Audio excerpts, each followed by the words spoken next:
Oh, hi, Yuri. Okay, as usual, we are starting early. I'm gonna start my usual setup. I am going to start posting things on social media. Um, so I originally planned this as a horizontal stream, so I did make slides and stuff. But my vertical streams just perform significantly better.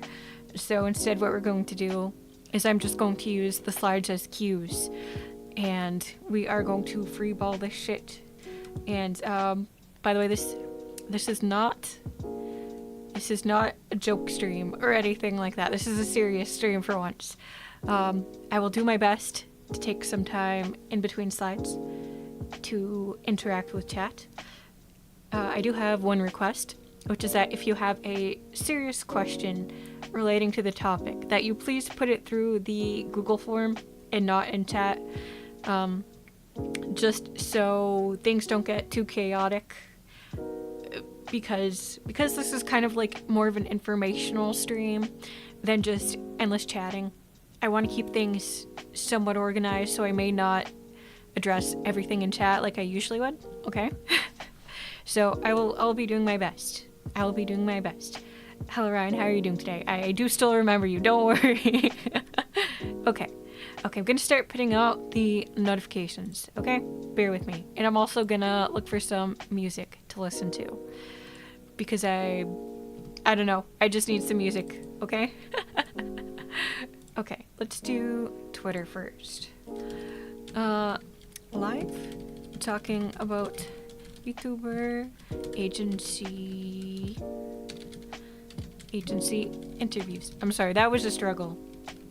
That was a struggle because my keyboard is still dying and has not been replaced. Okay, thumbnails. So, if you saw the stream room before, then you probably noticed, but I did change the thumbnail. I wanted to make it even more dramatic than this for the clickbait clicks. But I didn't really have the editing power.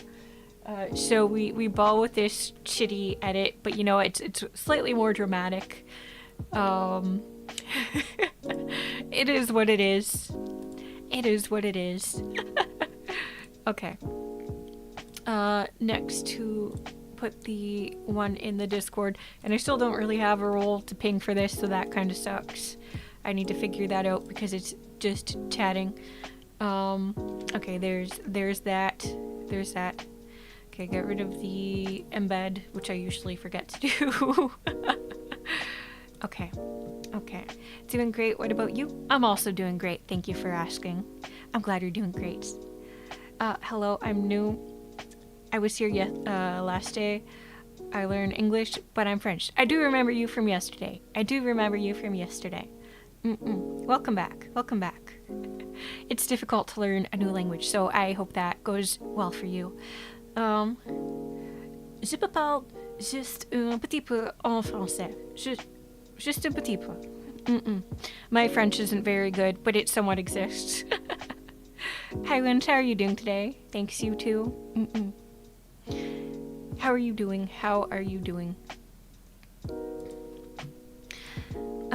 Okay, that's posted. So I'm going to look for some music to put on, because usually when I'm doing these just chatting streams, unironically, I'm usually just sitting here in complete silence. At least for today, because I'm going to be going over a lot of slides and stuff, and it's not going to be as much chaos. I would just like something to entertain myself, just a little bit. Okay, playlists. Where's my music playlists? Here we go. I should probably I think it's system muted, but I should probably double check. Okay, desktop audio is muted. We are Gucci. Okay, now let's put that on shuffle. And where's the button to skip to the next song? Button to... I don't know where it is. Okay, fine. We'll just leave it on that. That's fine. That's a 1 hour playlist, but fuck it, we ball. I'm good, very cozy. I'm glad you're cozy. You know what? The weather today is even more beautiful than it was yesterday somehow. It's kind of a miracle. It's warm and it's sunny, but but it's not super fucking hot, so I'm not sweating. I have the door closed and everything, and I'm just fine right now. And also, I have water. Yesterday, after that just chatting stream, if it wasn't obvious, I did make my husband change out the water thingy so that I could drink more water and not dehydrate. So that's great. That's great. Sorry, I'm trying to get the chat pop out, but the browser is frozen. Okay, well that didn't work. Reopen last tab. Please. Okay. Okay. Are you going to open the chat for me this time? Are you going to cooperate? No? I need to refresh again? Okay. Are you gonna give it to me this time? It's taking a while. That's concerning. Hello? YouTube. YouTube, get a better chat system, please. Okay, and it's frozen again. Okay. I'm going to give up. I'm going to give up on that working. I was just stopping by, but I gotta go. So you have a nice day, guys. You too. I hope you have a wonderful rest of your day, especially with this lovely weather. Okay. Okay. Now that I've given up on getting chat up, I'm just going to bring up my slides and fix it so that I can actually see them.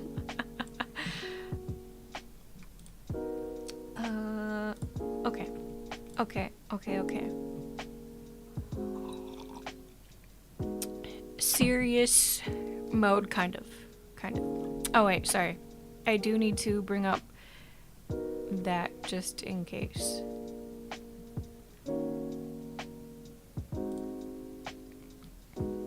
Just in case, so I can read it. Okay, so we do have some questions submitted. Good. Okay, so I was right to open that. So I will answer the questions once I've gone through all the slides. So at any point during the stream where a question comes up that you want the answer to related to the topic, which is VTuber auditions, please submit it through the Google link and I will read it once I've gone through all the slides. Anything else, put it in chat if you want, but please, the serious questions, put them in the forum so that I don't lose them for later. Okay, so yes, our topic is VTuber auditions. Normally, when people make videos about this, it is, for example, like a corporate VTuber telling people how they passed their audition with the company that they're currently at, usually as like an advertisement for the company's auditions that just opened or something like that, right? That is not what this is, okay? So if you know, you know. If you didn't know, you didn't know, now you know. I did used to work for a VTuber company. It is now closed, so it does not matter. It does not matter. There's no point in lingering on that, okay?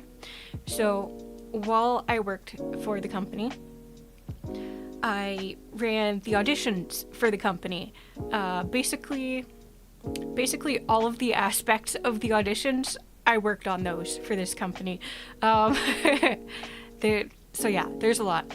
So what this is not, I'm not going to give out specific personal information or anything, okay? I am just unlocking the information that was stuck in my brain that I used for the methods, for the interviews, for screening, and stuff like that, you know? Hello, Aunt Friend, how are you doing today? Oh no, does that mean I have to pay attention? You don't have to pay attention. If you're just here because you just want to listen to me talk, you're more than free to do that. If you're here because you actually want information, please do open your ears.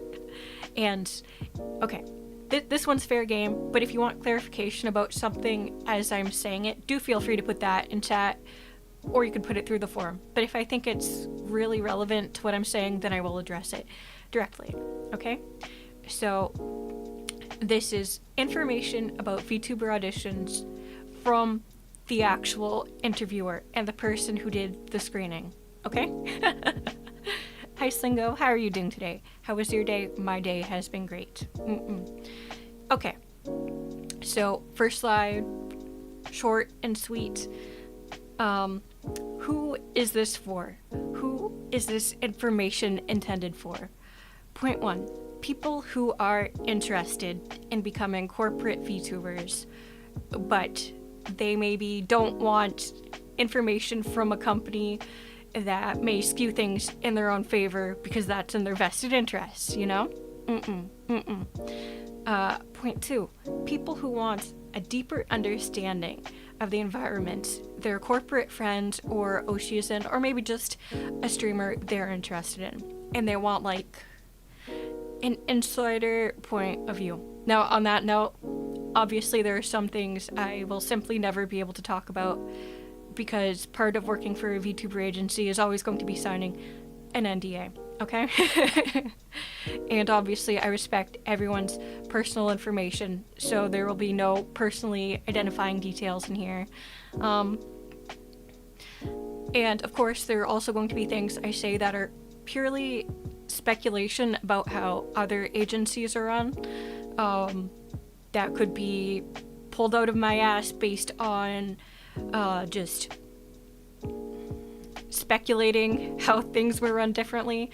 It could be based on hush hush, possibly like, okay, you guys know, if some of the bigger companies may or may not have possibly had contracts leaked, so I may have taken just some basic information from those. Are they real?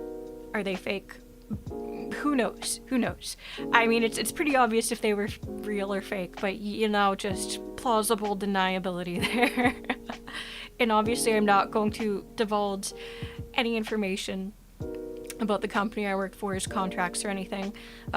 If there was publicly available information that they distributed, then I may reference that very, very quickly at certain points.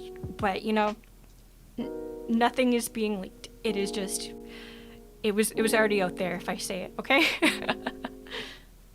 Alright, and point 3. This is also for new or pre-existing VTuber agencies who want to improve their screening or audition process. I think self-improvement is great.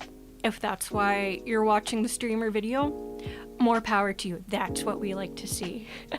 Learn from others' mistakes. Okay. By the way, I'm really not good at presentations like this, so please bear with me.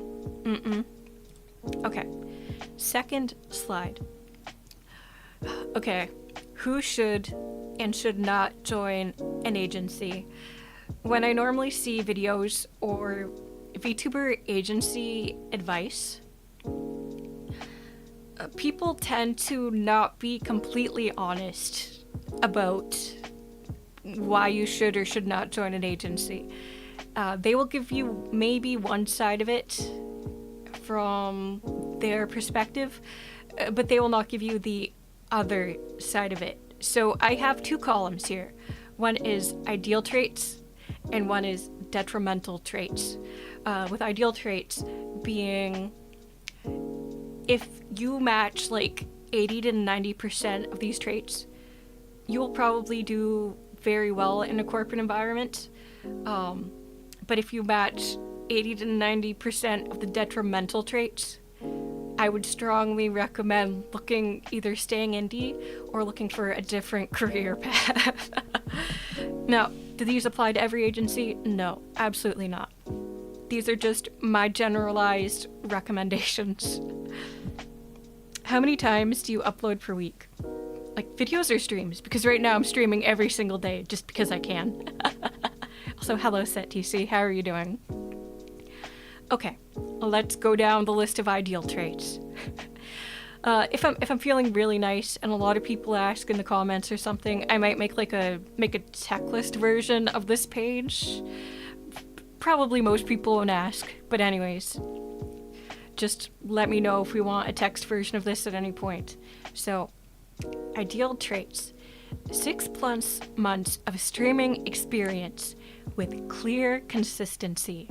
So, what I mean is you've been streaming for at least, okay, not that you've only streamed for at least 6 months, but that you've been streaming for 6 months straight, and during those 6 months, you have been so consistent you have not been constantly late to starting your streams. You have not constantly canceled your streams.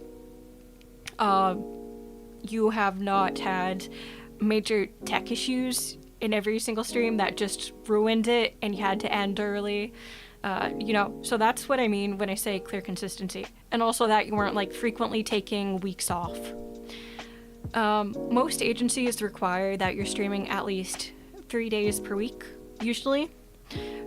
So I guess also just kind of tacking that on there when I say clear consistency, let's say that the standard is that you've also been streaming at least 3 days per week. If you could please give the text version, please. Absolutely. Okay. I will take a screenshot of the ideal traits and put it on screen. So that you can follow along, and then we will do the detrimental traits next. Let me just find a folder.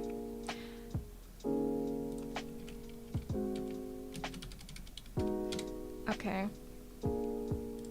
I apologize if this is difficult to read. The format of the stream is a little interesting for this. Okay. Here you go. That should be relatively readable. Okay. You are very welcome. How are you doing today, Sunny Dede?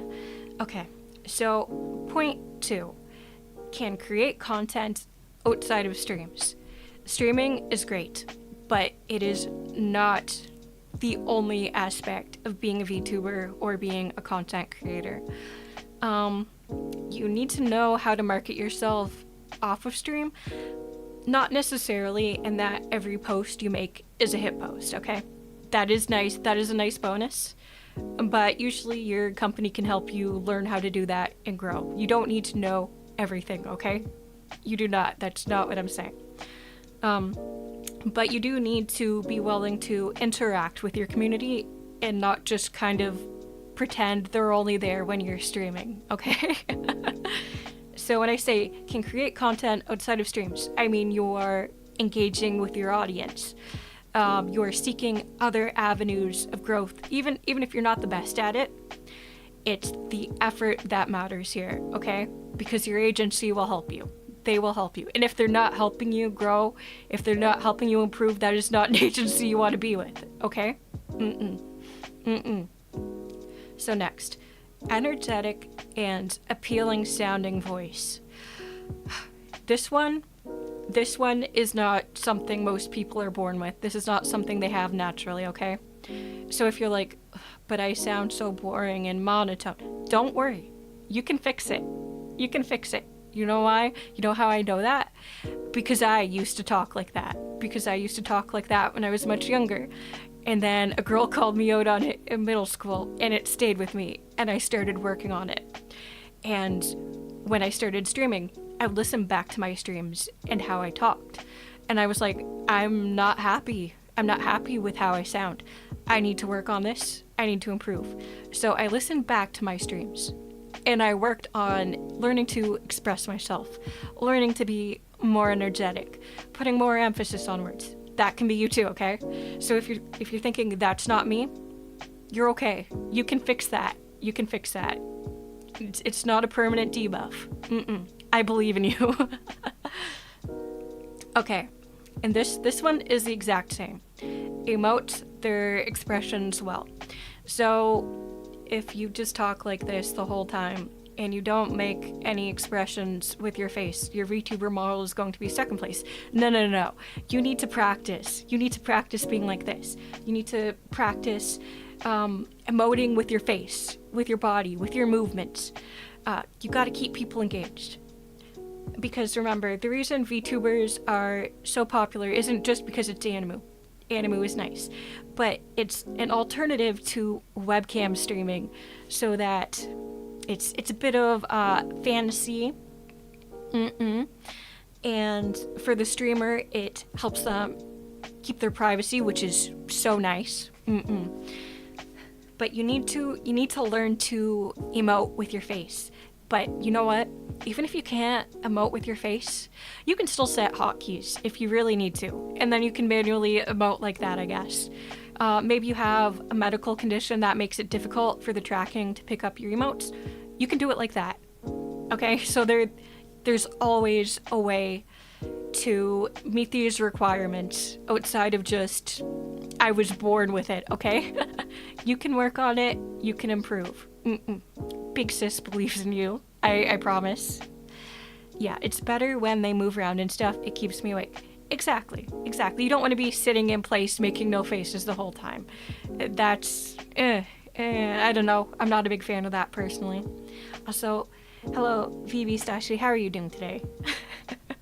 Okay, I've been talking a lot, I'm gonna drink some water and then we'll continue down the list. Oh boy, we're gonna be here forever. Okay. Knows how to interact with chat to create more interactions. So, you might know how to just keep talking endlessly.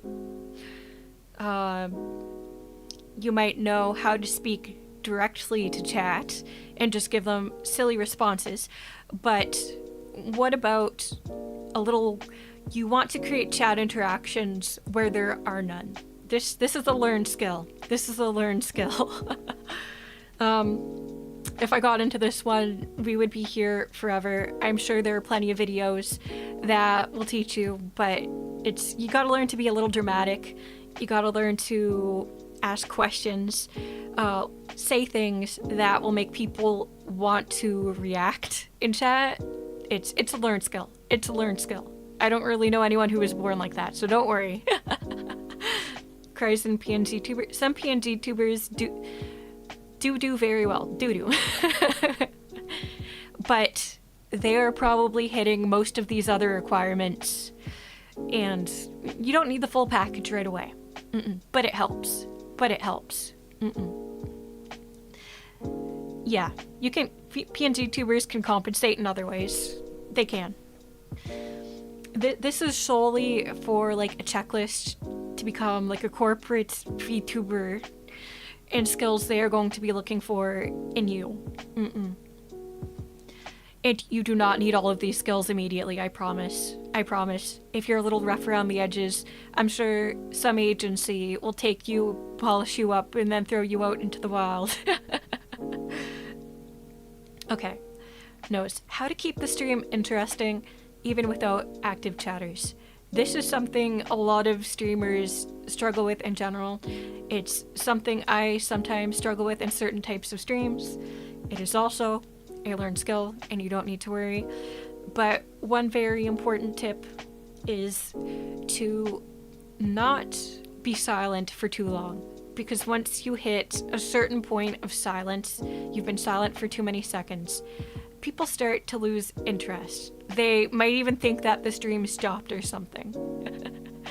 Now, if you have a game going and there's a cutscene and you don't want to talk over it, that's not what I mean. But if there's just like some quiet VGM and you haven't spoken for like 10 seconds, people aren't going to stay engaged, okay? You need to give the viewers a reason to stay right where they are. There are thousands of videos and live streams, and you're competing directly with them. I mean, if you're having an off day, no big deal. It happens. Maybe you're sick. Maybe it's difficult. That's fine. I'm just talking, this is a general skill. Learn it, praise it, live by it as much as you can. Knows how to create opportunities for donation incentives on the fly. I think this is...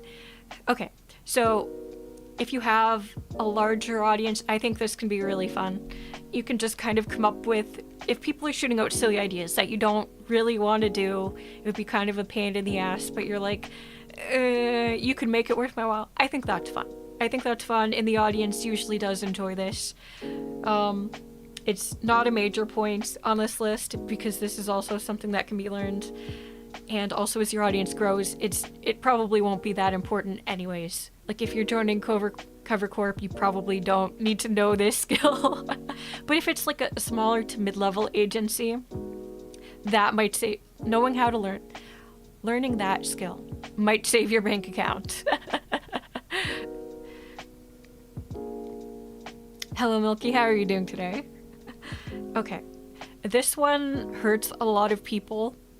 Like, admitting this will probably hurt a lot of people if they were hoping to get into an agency, because a lot of people enjoy streaming very specific types of content. And you know what? That's fair.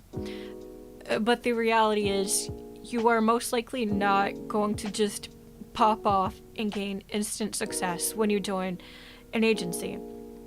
And you will not be able to keep growing consistently unless you are actively trying to grow, okay?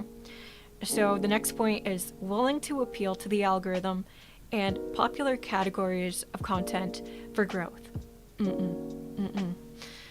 Some agencies do value creative freedom, even if that means you are not growing as fast as you could be.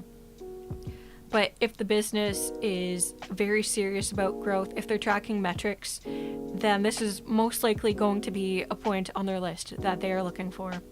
They're going to want flexible talents who are willing to follow trends, who are willing to alter their content, even if it's not what they enjoy doing most, for the sake of growth and success. That might seem a little cruel, but the reality is most VTuber companies, especially small to mid-level agencies, are working on like shoestring budgets each month. They're probably hemorrhaging money, to be frank. So it's not that they are trying to treat anyone poorly, okay? It's just that it is necessary for the business to continue existing. It is just a truth. In a sense, you can think of smaller to mid-level VTuber agencies as esports teams, okay?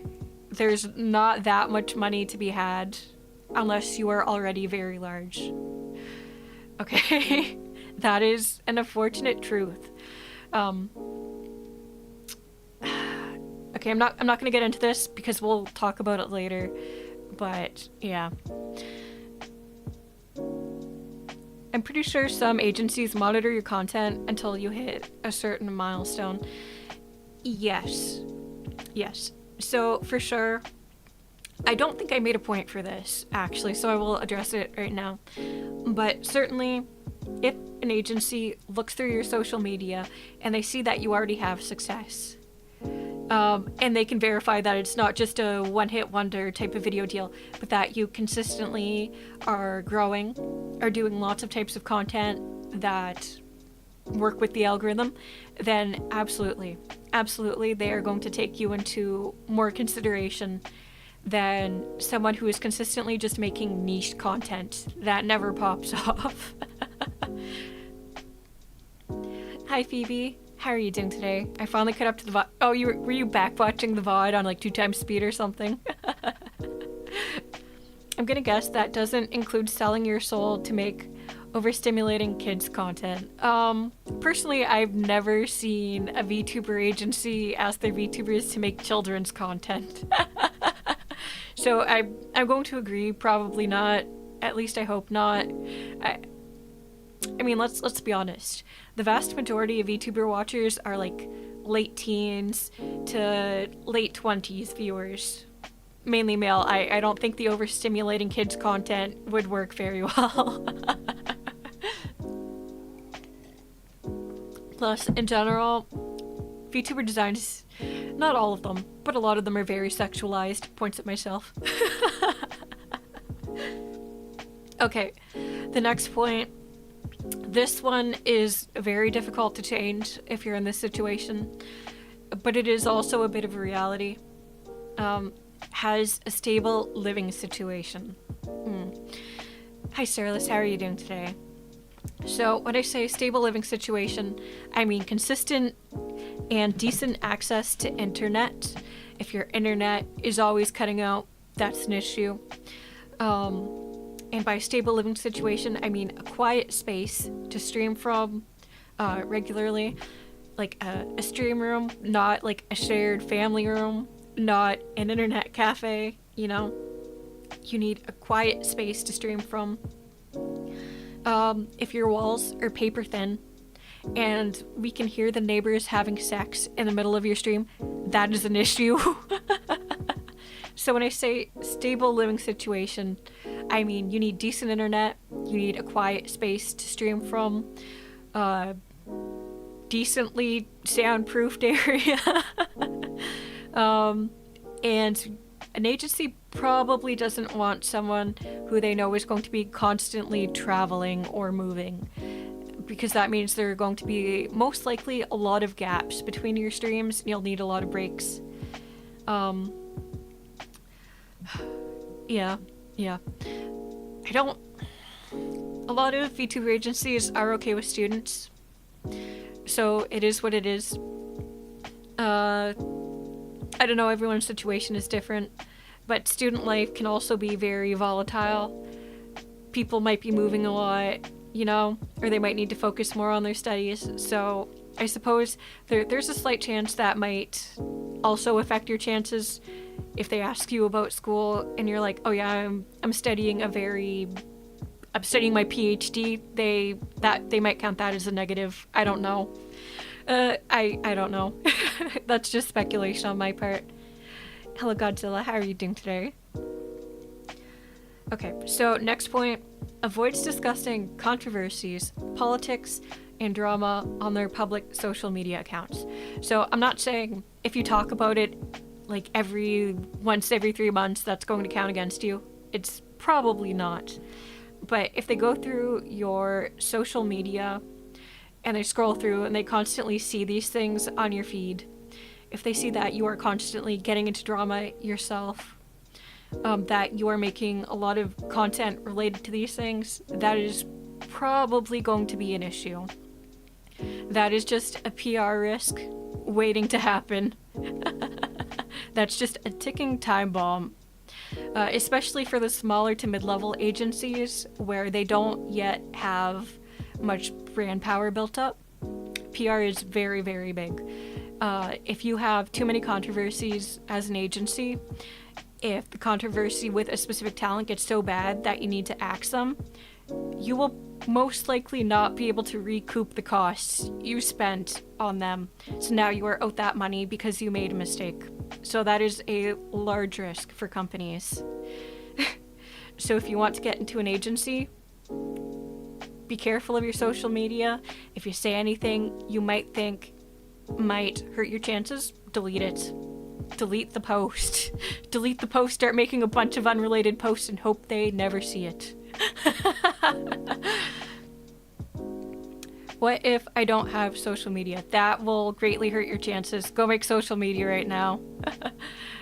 I highly doubt an agency would consider someone who only has a streaming channel. They will also want to be checking your social media related to your account. Because that will be part of your job, is also to maintain your social media for your VTuber account. You'll want experience. You'll want to show them that you have experience with this. Oh, I'm sorry. I actually... There you go. There. Now you have the topic and the list that we're going over. Hello, Titus. How are you doing today? Okay. Next. Appeals to a popular demographic. This is kind of like they'll most like either if you don't already have an audience built up, then they're going to want to see in you the appeal to a popular demographic. For example, men aged 18 to 32. If they can't immediately ping you as someone who appeals to this demographic, then that's an issue if you haven't already proven you can build an audience. Or on the reverse, they want to see that you appeal to girls aged 18 to 32, you know? These are popular demographics. If you can't yet prove that you have that audience, they want to see the potential there. That's what I mean. And if you don't know what appeals to these audiences, research it. Research it. You'll figure it out. It's really not that hard. pick a gender because it's easier. It's easier that way. Pick one gender to appeal to. I would say most VTuber watchers are 18 to 32, so pick a range in there. Figure out what the weebs like, work on it, workshop it, give it a try. Fan service? Yeah, fan service helps. Fan service helps. Okay, this one is also a little painful, and I am sorry in advance. This was not something I ever did personally, because I just personally found it went against my morals, but I do see this becoming more and more common in VTuber agency audition forms. Basically, willing to pretend to be someone you aren't and hide certain aspects of your personal life. This could mean a lot of things. Giving this example really hurts me because this was something that made me a little sick when I realized this may or may not have been happening with some other agencies. But for example, if you are transgender, they may ask you to never talk about that. Okay? For all intents or purposes, you will just have to say you are cis or not address it at all, or something like that, okay? That one upsets me. Or if you have very important relationships in your life, like for example, I'm married. If I were to reincarnate as a corporate VTuber, I would simply have to accept that I would probably never be able to talk about that. I would simply not be able to talk about my relationships or a very important part of my life. And for other people, they might just not be able to talk about their family for some reason, you know? Or their friends, because maybe they are affiliated with other agencies or something along those lines. Or maybe they would be able to find out your past life from some of these details. Like, for example, unrelated to like a family or that, maybe just a hobby you used to be in. If it's too easy to find you through that specific hobby, you may be asked to not talk about it. You know? Hello, East today. Hello, Sarko. How are you doing today? What is the stream about? It's at the top. So, in summary, you let the fantasies of viewers run wild by not stating facts that would stunt their fantasies. That is kind of the goal of some agencies, yes.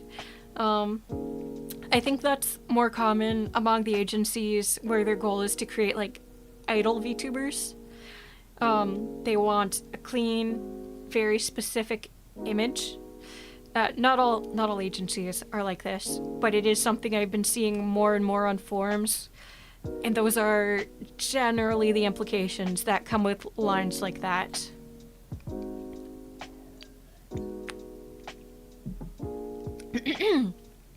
Sorry. So the specific line I'm referring to is, for example, applicant does not need to be female, but must be comfortable playing a female character, for example. That's like this specific example line that I'm talking about. It's not always like that, but Okay, so we are now going to move on to the detrimental traits slide. Let me eat this bitch off. By the way, we're still only on slide 2. Idol culture has always seemed dodgy to me. I agree. I think I would make a very piss-poor idol. I do not think that kind of culture agrees with me, not to mention that it has a very dark history. A very dark history. Okay. Slide 2.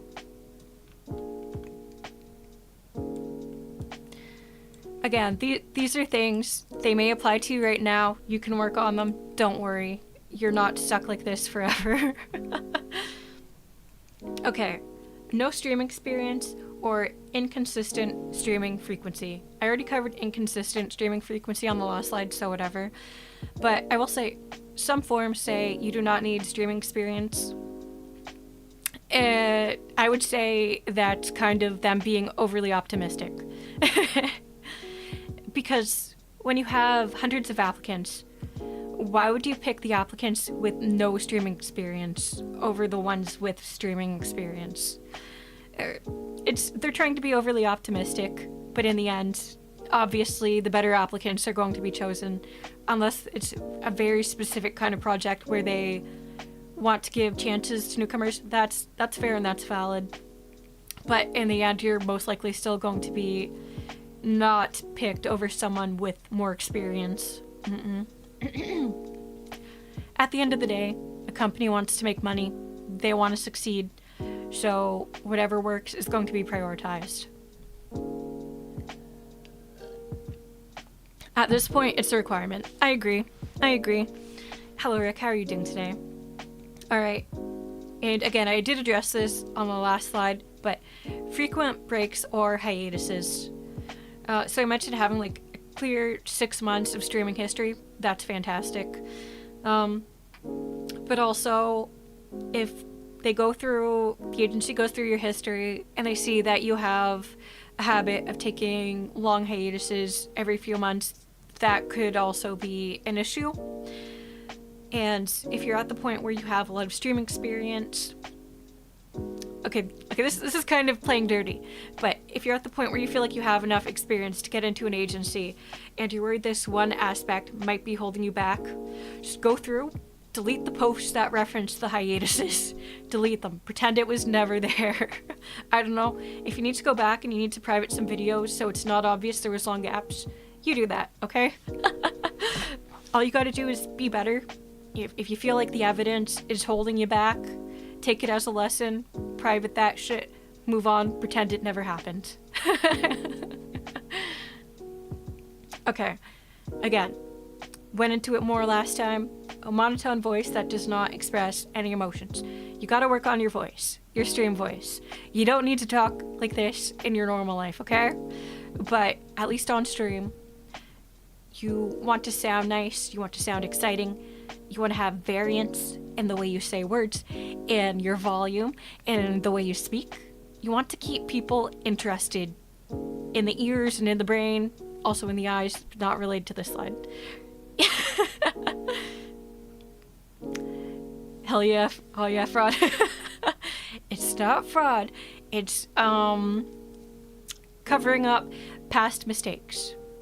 Obviously don't lie to them in the interview if they ask about it, but if you can make something less obvious that it happened and it's no longer an issue, all I'm saying is you don't need to advertise that, okay? So, like any other job interview, you want to show the interviewer your best self, not your past mistakes. I hope you have a wonderful day. I hope you do too, Rick. Thank you so much. Thank you so much. Hello, Gerald. How are you doing today? Can you hit the gritty? No.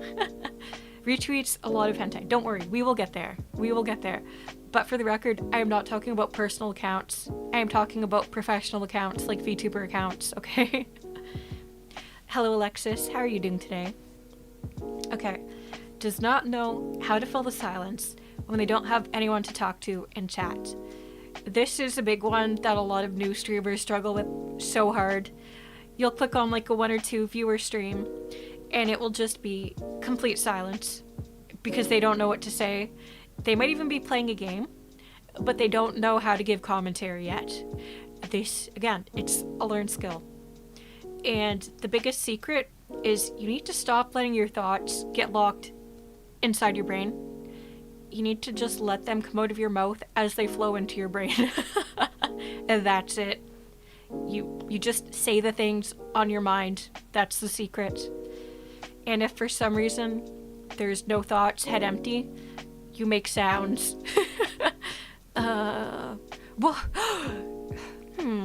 Maybe you could sing or hum a little. I don't know. Something to let people know that you exist.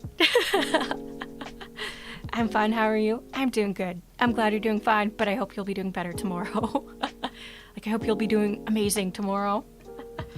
Okay. Next point. Argues with chatters and trolls when they appear. This might seem like it's just an easy form of content, and I guess it kind of is, depending on the streamer's personality, but I would say for the vast majority of streamers, when you start arguing with a chatter or troll, it ruins the stream atmosphere and it makes everyone uncomfortable.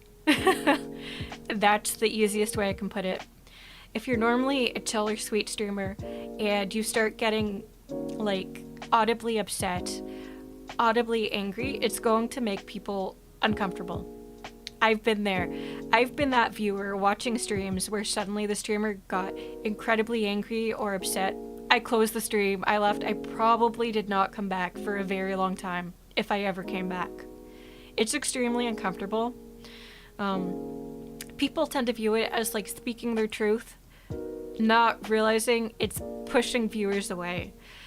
Yes, it's difficult. Sometimes it's difficult to just step away and accept what happened. But for your own mental health and for the sake of growth, it's best to learn to wear a mask when these things happen. Silently take care of it in the background, move on, finish the stream, and then if you need to vent, you can talk to management, you can talk to a friend, you can talk to a family member, you can talk to your mods to make sure that sort of thing doesn't happen again in the future. You know, there's so many ways to address it, but please, please, please do not let it get out of control on stream. 20 seconds of silence. Mood. So you gotta yap. Yes, you need to yap. You need to yap. And then they thrive on that too, so might as well ignore or moderate. Exactly. If you feed the trolls, they will keep on coming back. The best thing you can do, not address it, silently block them, keep going with the stream. Or do it Gargura style and address it once as a running joke. There are absolutely ways to address it that is funny and comedic, and that's fine. You just need to be very careful, and I don't think most people are even tempered enough to handle it well. So I would say like 9 out of 10 times, it's better to just let it go, deal with it, finish the stream, move on with your life. Oh, absolutely. I've seen like haters who were just funny comments and it was silly. That's fine. It's fine to laugh at it a little. I just mean if it's starting to push your emotions to the extreme and you're addressing it, it ruins the stream mood. It ruins the stream mood. It's uncomfortable. Okay, next. Only willing to stream extremely niche content. If you are not flexible with your content, you are probably not going to be a great fit for a VTuber agency. Just in general, VTubers tend to be variety streamers. If you're not comfortable with that, I would recommend staying indie, honestly. I mean, otherwise you risk signing a contract where you are going to be possibly, depending on how strict it is, you might be disallowed from streaming certain things if they are not getting your analytics up. I don't know. I've heard that there are some companies with very strict contracts. Are they like that? I don't know. I can't confirm or deny. I haven't read them. So once again, we go to the unstable living situation. I addressed that last time. Have speedy internet. Have a quiet space to stream from.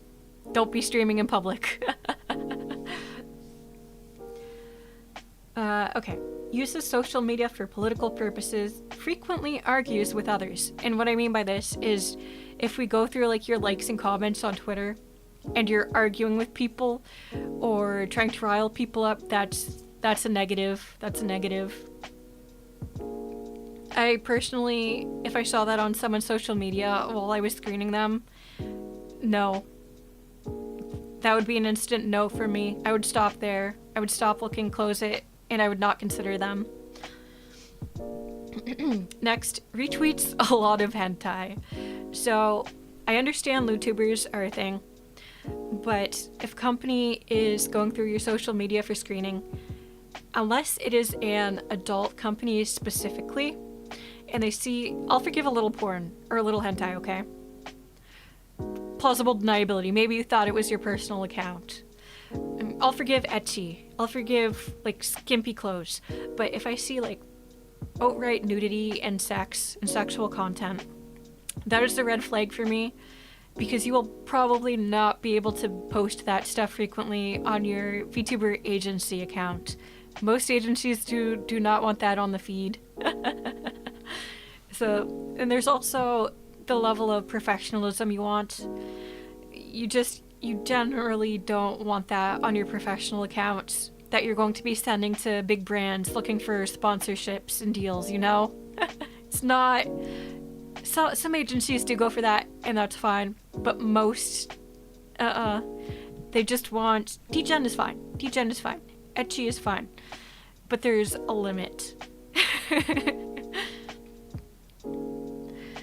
Good mods are a great help with that. Absolutely. Absolutely. You should, if you have friends who can be good mods for you, absolutely ask them to. If you have great community members, ask them to mod. Absolutely. Does that mean no streaming of Sex with Hitler? Is that a hentai game? Yeah, about the explicit stuff. I remember that one VTuber a while ago had relationships with the staff and fans and used drugs on stream. And I wonder what the consequences of those would be. That VTuber that you were referring to was terminated. If I had to speculate the consequences of being terminated in that manner, again, I can't say for sure. But based on the contracts I have seen, if I had to guess, and if it followed a similar pattern, then they most likely had to pay some sort of damages to the company for the early termination. Is that true? Who knows? Again, sheer speculation. But for a serious violation like that, it would usually be a monetary, some sort of monetary compensation to the company. But it depends. It depends. I've got some cleaning to do. Have fun with the cleaning. How far does that go? Like, do they check follows and such? So, when I was checking social media, I didn't usually check who people were following. Hello, how are you doing today? But I would absolutely check just like their main feed and their likes and retweets. And sometimes I would also search for keywords on their profile to see if there was anything like particularly offensive or anything along those lines. I don't know how other agencies would do it. That's what I would do for a cursory glance. Now, did I like deep dive into people's profiles? Depends how much I was considering them.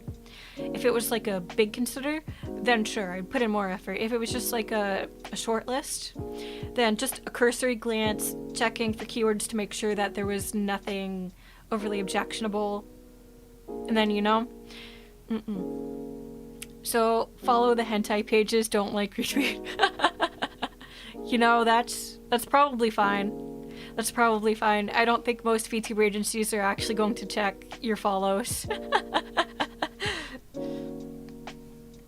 Okay. So next, sexual messages visible on social media.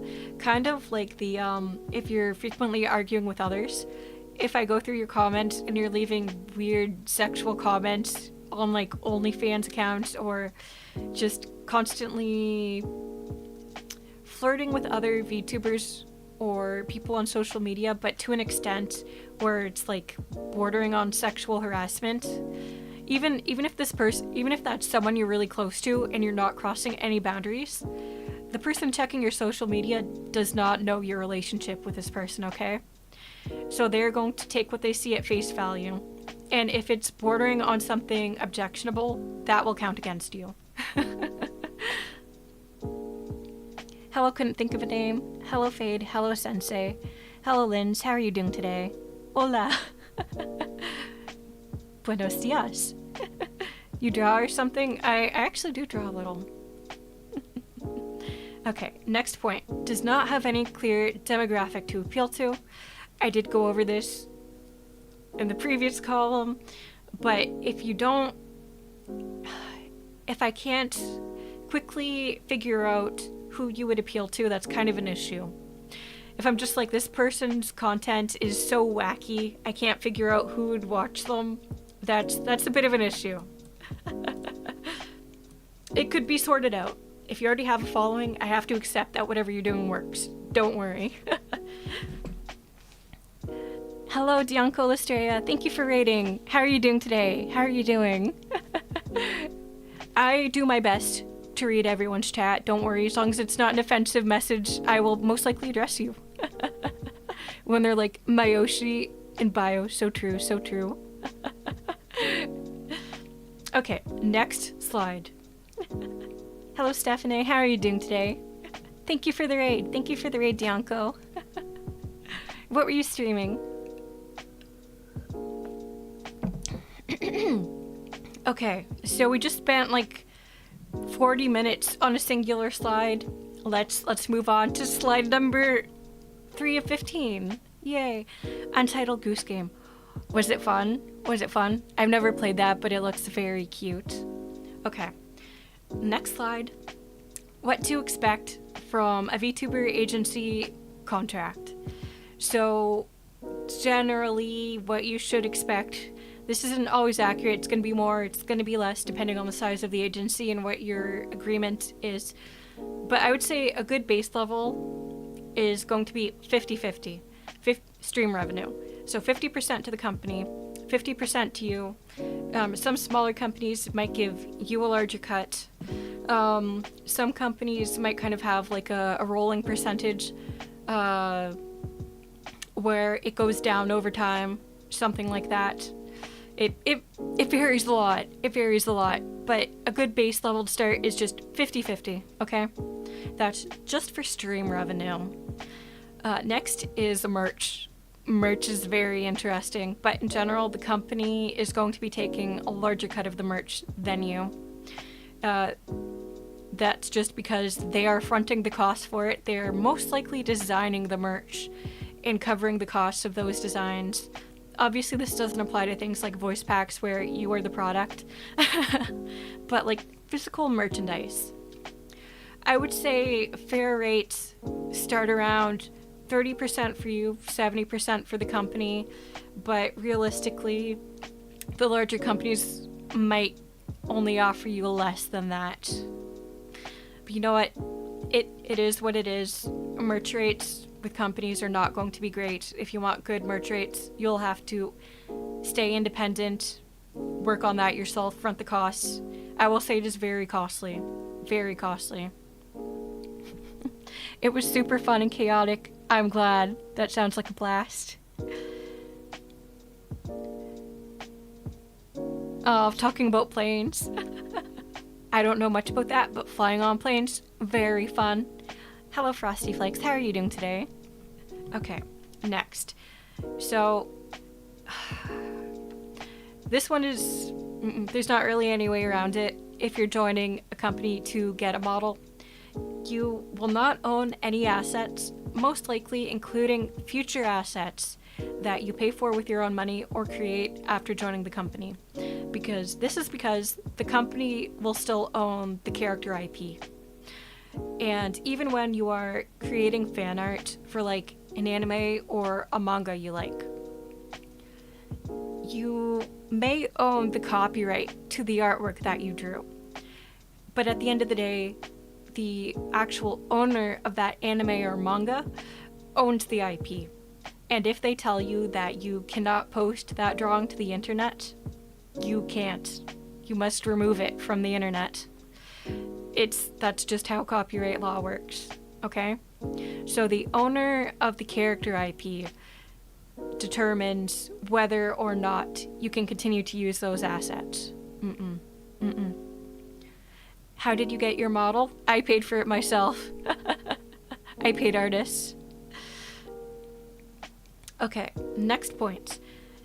If the company sends you equipment to use, like a microphone, an iPhone, PC upgrades, there's a 90% chance you do not own those.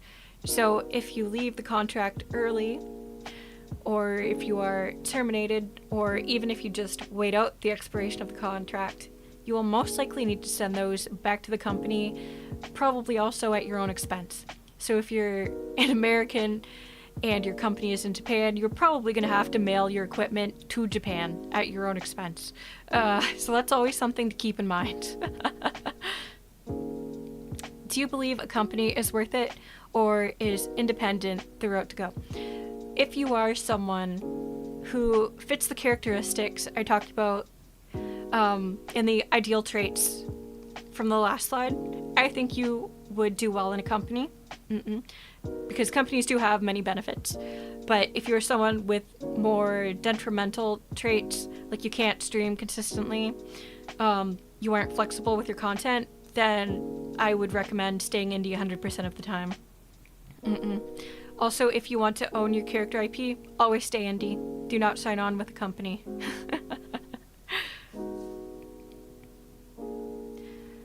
I don't know if it's supposed to be like this, but I can't see the list. I was only showing the previous lists because it was kind of like a checklist thing, but you know what? If you guys want to see the slides again, I guess I can do the same thing and copy paste them. Would you like that? Would that make it easier to follow along?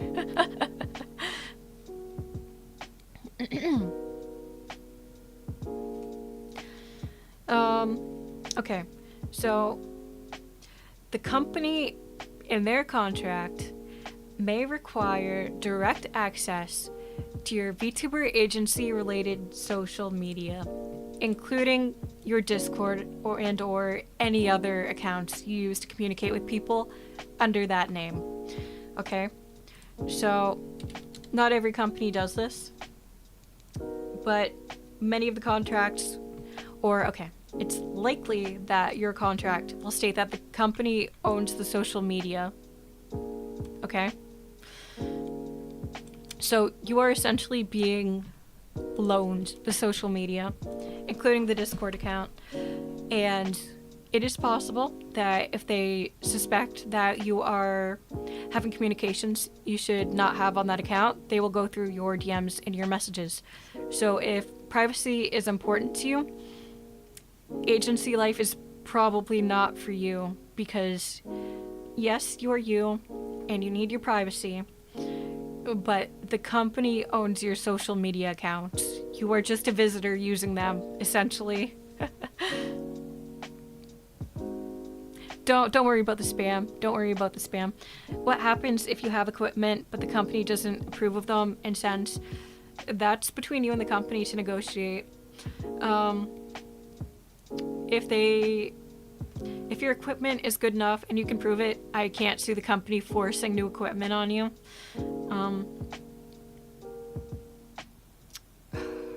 I don't know. If they don't approve of them, you just kind of have to go with it if you've signed the contract. It is what it is. I suppose one thing you could do is you could maybe try to make a deal with them. Like, how about I get the equipment locally and I pay half the price?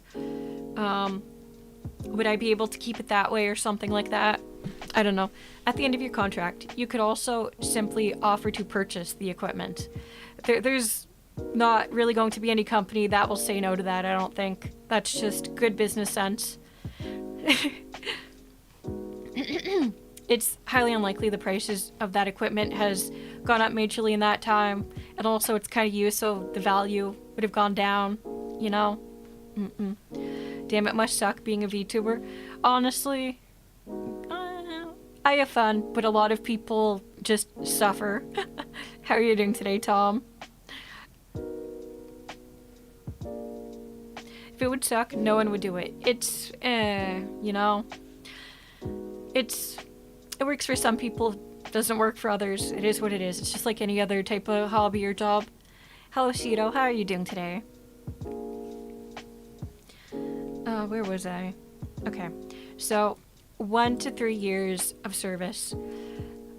The shortest contract I'm aware of is 1 year. So you'll be stuck with the company streaming, fulfilling their requirements for at least 1 year.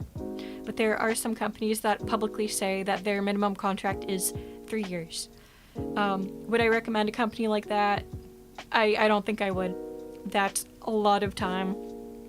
Especially if you're a working adult or even if you're in school. Situations change fast. Life changes fast. That's 3 years. You'll have to dedicate probably 3 streams a week to this company. Usually the requirement is, 8 to 10 hours a week? So 8 to 10 hours a week for 3 years. That's a huge guarantee for most positions are not salaried. They do not have a base salary. So you could be making like $0 for months What? I don't know why you would agree to that. Being a VTuber is wonderful, saved my life in a way. I'm glad to hear that. I'm glad to hear that. VTubing is also something that has grown so important to me. So very important. It helps me get out of bed in the morning. Doing good in response to that guy. I hate it, yet I am doing it just for money. You know what? People do all sorts of things for different reasons, and that is valid. If you're a VTuber just because, or a streamer just because you need the money, that's fine. That's fine. I don't think that makes you any better or worse than anyone who's doing it for a different reason.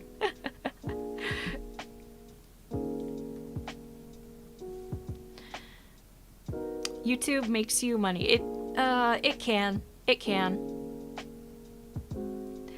Hello, Ruthless Matt. How are you doing today? Okay. So, next. Streaming and or content creation exclusivity to the agency. And this means if you have a separate indie account, you may not be allowed to use that.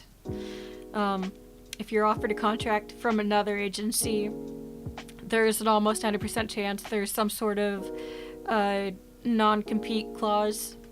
So you will not be able to do that. Once you sign on with an agency for the duration of that contract, you are locked in. Okay? It just kind of makes sense. For example, I don't think Google and Apple probably don't want you working at both companies at the same time. There's a conflict of interest there. It simply is what it is, okay? I don't think there's any getting around that one. Next, 6+ months of exclusivity to the agency post-termination of your contract. What this means is even once you finished out your, let's say, 1-year contract, for the next 6 months, you will probably not be able to re-debut as a VTuber for another company.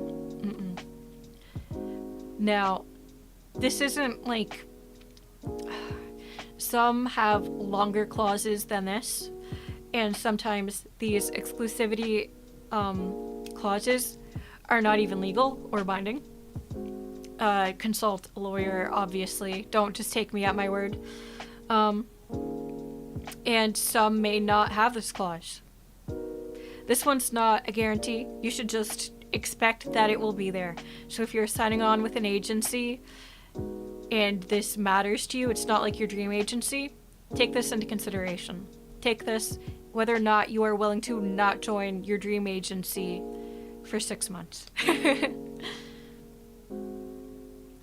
Why 6 months? Can't you just debut as a different character? I don't know. I don't know why they pick 6 months. That's a good question. You would have to ask the person who drafted those types of contracts. I have no clue. Can't you just debut as a different character? So, in general, I have heard, and I don't know if this is true or not, but I have heard that the exclusivity clauses are generally non-enforceable. But it's true if you simply debut under a different company, you have plausible deniability. Unless the company you're with now is like giving out your name and personal information to the old one, I don't see how they'd prove that. Unless you're just giving out your personal information willy-nilly on stream and just like, oh yeah, I used to be this person. That might be an issue. But yeah. But if you are someone who takes your own personal monetary safety seriously, you probably should take the exclusivity clause seriously. Okay, so the costs incurred for new assets, personal projects, and so on are generally your expense, okay? So a company is probably going to offer you model, streaming assets, maybe a debut video or something along those lines. But as far as like creating song covers, original music, artwork for videos and thumbnails, most agencies expect you to cover these costs yourself. Do you have to get these things? No, but a lot of people treat them as very important. So if it's something important to you, that is something to know. Before you sign your contract, you might want to negotiate that. And if they won't put it in writing, they're not obligated to do that, so keep that in mind. If you can get them to put it in writing, then you're probably fine, but if you can't, don't assume they will give that to you. They may, I don't know, people lie. They'll say things. If they think it benefits them, okay. Just keep that in mind. Be careful. Consult your lawyer. Okay, so next point, you may be liable for any negative PR that happens, and that could be seen as damaging to the company. Okay? So, let's say you have a collab stream with a VTuber, another VTuber, and they say offensive things on your stream, or they say something overly political. You may be held liable for that. You may be given an infraction. You may be punished. Maybe they will withhold pay if they're an especially daring company. The point is, you may be liable for negative PR or damages to the company that result from your account, okay? That is your responsibility to make sure those things do not happen, okay?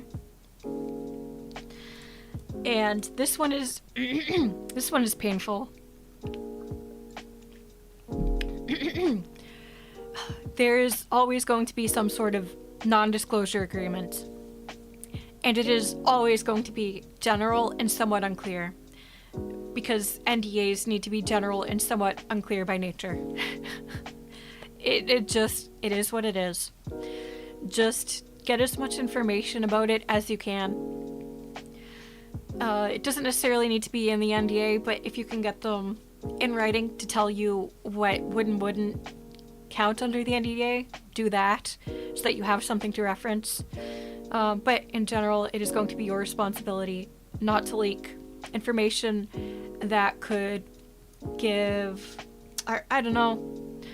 rival companies a leg up on what you're doing, or try to compete with your event directly, that sort of thing, you know?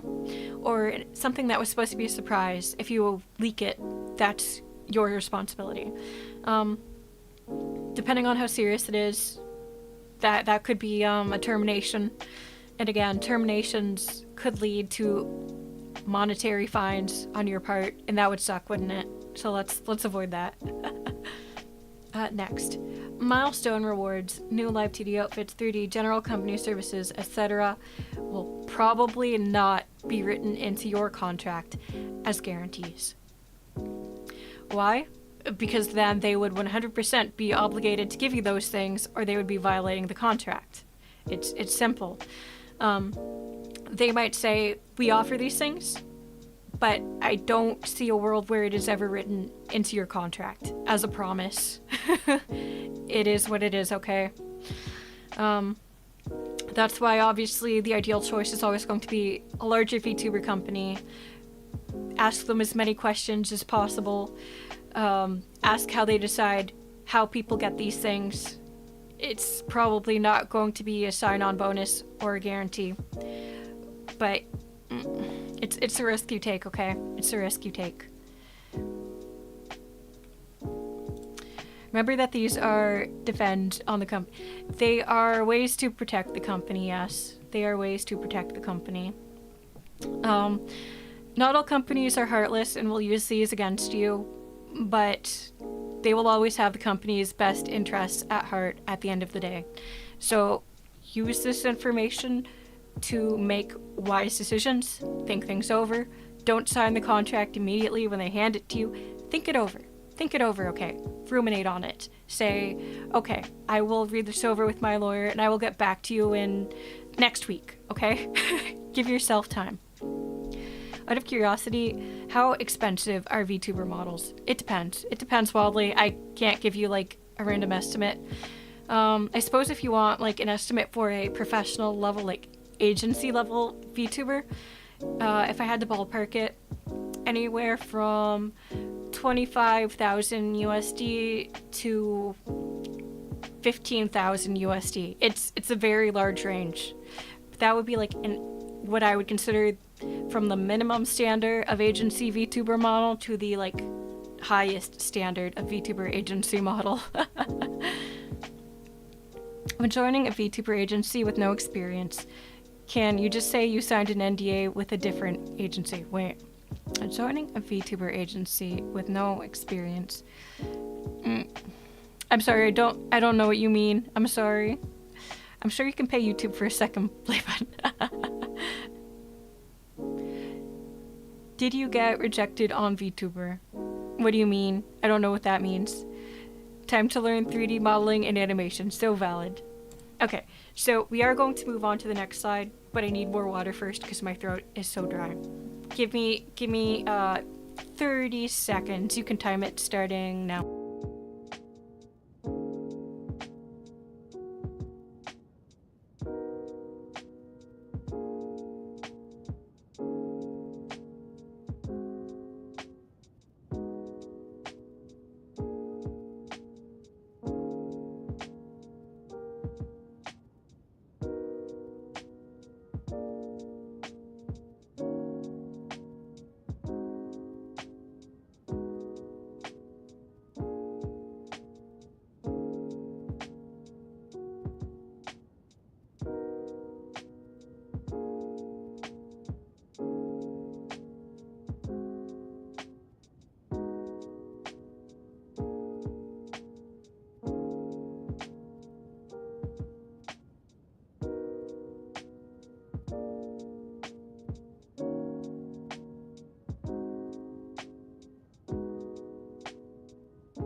Sorry, I forgot to unmute, but they're saying that's not what my model cost. I would never specifically disclose how much an artist cost, or anything along those lines, but also I'm not an agency VTuber. I am indie VTuber. I paid for everything myself out of pocket.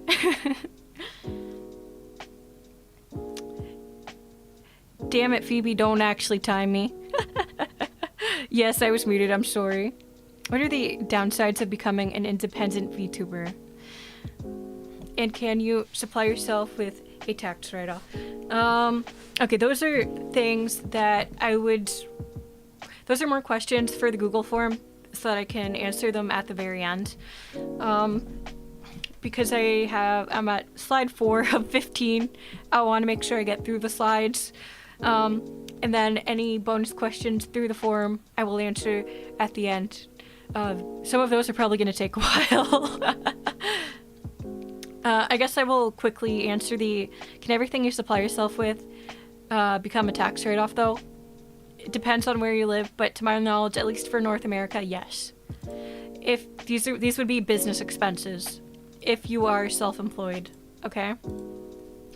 Depending on where you live, you may actually need to create a business in order to make the tax write-offs and put them as business expenses, but that's for you and your tax person to figure out. Okay, let me get rid of this slide. Are we doing a few slides per hour? It kind of seems like that.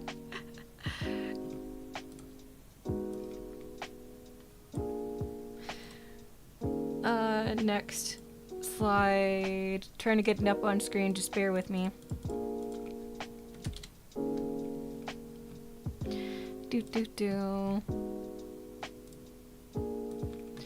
So, usually when we're talking about joining an agency, it is they are providing you with a model or creating one for you, custom. But there are also adoption style contracts where they will take your indie persona that you've invested your own money and time into and bring it into the company. Personally, look, this is just my opinion. This is my least favorite type. This is my least favorite type. I'm generally not a huge fan of these. So I view it as a major risk versus reward style contract. Yes, you can lose out with any kind of VTuber agency contract. But, okay, let's continue. The company will likely ask for transfer of ownership of your IP. That is a big risk. That means all the time and money that you put into your VTuber, your model, your brand, your channel, they could take that at the end of the contract. That's such a big risk. They will likely also take ownership of all assets you've created for the IP. That means the artwork, the videos, the tweets, maybe even the Discord accounts, you know? It could mean so many things, and that is so scary. Even if they do not take ownership of the assets, you likely cannot legally use them unless you're transferred the IP back after the completion of your contract. So I will say, if you are doing an adoption style contract, please, for the love of God, do not transfer your IP. It's okay to grant them a limited license to use your IP, but never sign a contract that says this company now owns my VTuber character. Dear Lord. That's not a good idea. That's not a good idea. I mean, at the end of the day, you're your own person. You can make your own decisions. Hopefully, if you're signing the contract, you're an adult and sober. But I would strongly recommend against it, okay? Consider, am I okay with all the time and money I put into my IP being lost to me forever if I leave the company? Please think about this. Please think about this. But of course, there is a benefit to this style of adoption, which is if you secure a contract where you retain the IP and you leave the company, you get to keep all the growth and connections you obtained during the contract period once you leave. So maybe if you really struck it big, I suppose you could be walking away with like 100,000 extra subscribers than before you signed on. And that could be huge. If you're not risking losing everything at the same time. You know, I hope that makes sense. Just please protect yourself. Please protect yourself. Hello, Mana. Hello, Jeff Master. How are you doing today? Yes, please be very careful.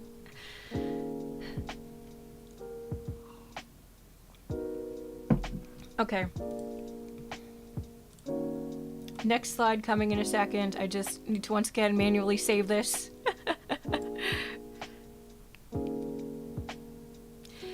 Yeah, so some people view becoming a corpo VTuber as something entirely different from having a job, but at the end of the day, it is just a job with a pretty paint coat on it, that's all. And same with the interview. If you treat the interview like any other job interview, you will do fantastic, okay? But if you go in and expect anything different, you will be sorely disappointed. Doing all right? I'm glad you're doing all right. Hello, Prince Bento. How are you doing today? Yes, thank you. Thank you for clarifying in chat. When I say IP, I meant intellectual property. That is essentially what makes up your VTuber as a whole. Like, for example, my IP is Detrimental. It doesn't matter which design, if I'm using 1.0, 2.0, 3.0, or my YouTube or my Twitter, these all make up parts of my IP. Detrimental, okay? So, why should I join an agency? This is gonna have the good, the bad, and the ugly, okay? If at any point you're just like, no, I don't want that, I'm not okay with that, it's probably not for you, because there are some harsher points at the bottom, okay? The initial cost of a high quality model and assets will be covered by the agency. If an agency is not offering you a model from a highly skilled artist, and I do mean a highly skilled artist, please do not sign the contract. If they're offering you a model from a very basic artist who's never drawn a model in their life, it's maybe drawn like 5 pictures, 5 commissions ever, that's a bad deal for you, okay? You want a nice looking model. If you could afford to buy a nicer model yourself, what is the agency offering you? Right? So, live 2D rigs, they can be redone. Character designs can be adjusted through future outfits. Stream graphics and key art can be replaced. If any of those things, you don't like them, you don't like what you're given at first, those can be solved. But your initial model artwork is your brand, okay? If an agency can't offer you a brand that is higher quality than one you managed on your own, run. You are already doing better than the agency, okay? So the next thing they offer is connections with artists and riggers that you would not be able to work with as an individual. Brands hold power, and legal companies give contractors peace of mind. This is something that if you've contacted many Japanese artists, like the larger Japanese artists on Twitter who do like the HoloLive models, and they never responded to you, it's probably most likely because you do not have the power of a brand, and you can't offer them the guarantee that a company can offer them, okay? But a company, especially the ones based in Japan, can get you connected with these artists to create a great model and design. And to a lot of people, that holds a lot of value. It could be your dream artist, but they will never look at you unless you work with a company. And that is just kind of a fact. So you have two options. You have one, try to get into a company, or two, move on, look for other artists, and just deal with the fact that they will never want to work with you. It do be like that, okay? Exactly. If the company can't offer you better than you can do for yourself, you may as well just remain as you are, save up, go for it. And of course, the company should be able to just pay for these things for you. So maybe there was even a rigger you wanted to work with, but they were outside of your price range. Hopefully the company can help you get them. Now, I will say riggers don't hold as much brand power as artists do. So they might not guarantee that. They might say you can only hire these riggers who usually work with us. It is what it is.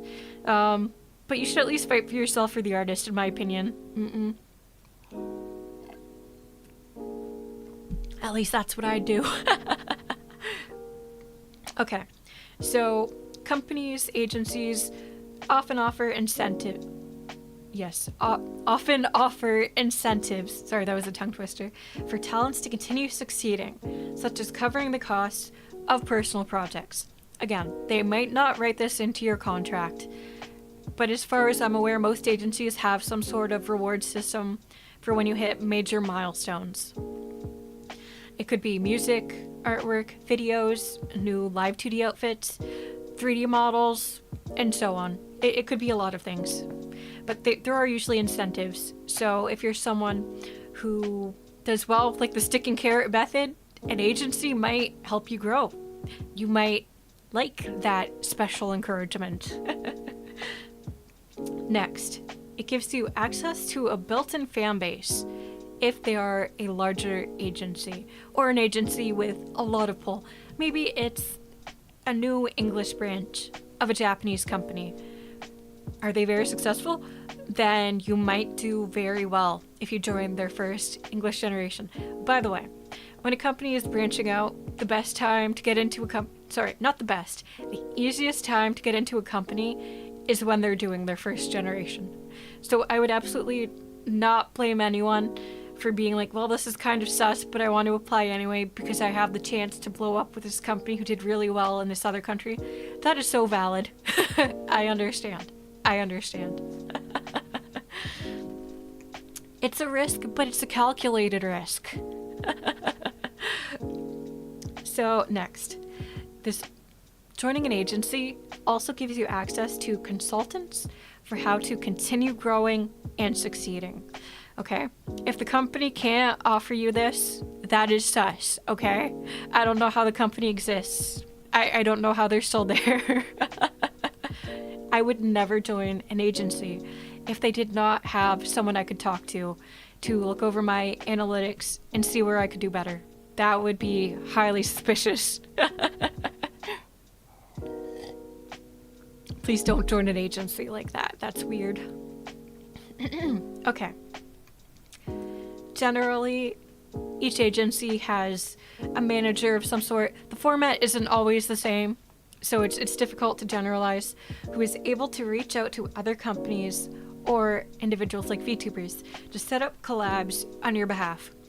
If you're someone with a lot of social anxiety, or you're just not good at reaching out to people at first, this can be huge. Me personally, I prefer to just collab with people I'm already familiar with and friendly with, so for me this wouldn't be a plus, but I wanted to include it because I know for many people this is huge, and they would pay money for someone to do this for them every month because they just can't do it themselves, but they want to. You know? So I think that's valid. I think that's a valid point. And of course, if you join an agency, you don't need to worry about designing or fronting costs for your own merchandise. I would say if an agency doesn't offer you any opportunity for merchandise, but they also don't have any way within your contract for you to get merchandise done, even through milestones, that would suss me out. That would suss me out personally. It's true that generally merchandise runs on thin margins. It is not all that profitable, but it's also an important aspect of fan interaction. And I'm not sure how much I would trust an agency who is not willing to dabble in it under any circumstances. Good night, Titus. Thank you for joining us. I hope you sleep well.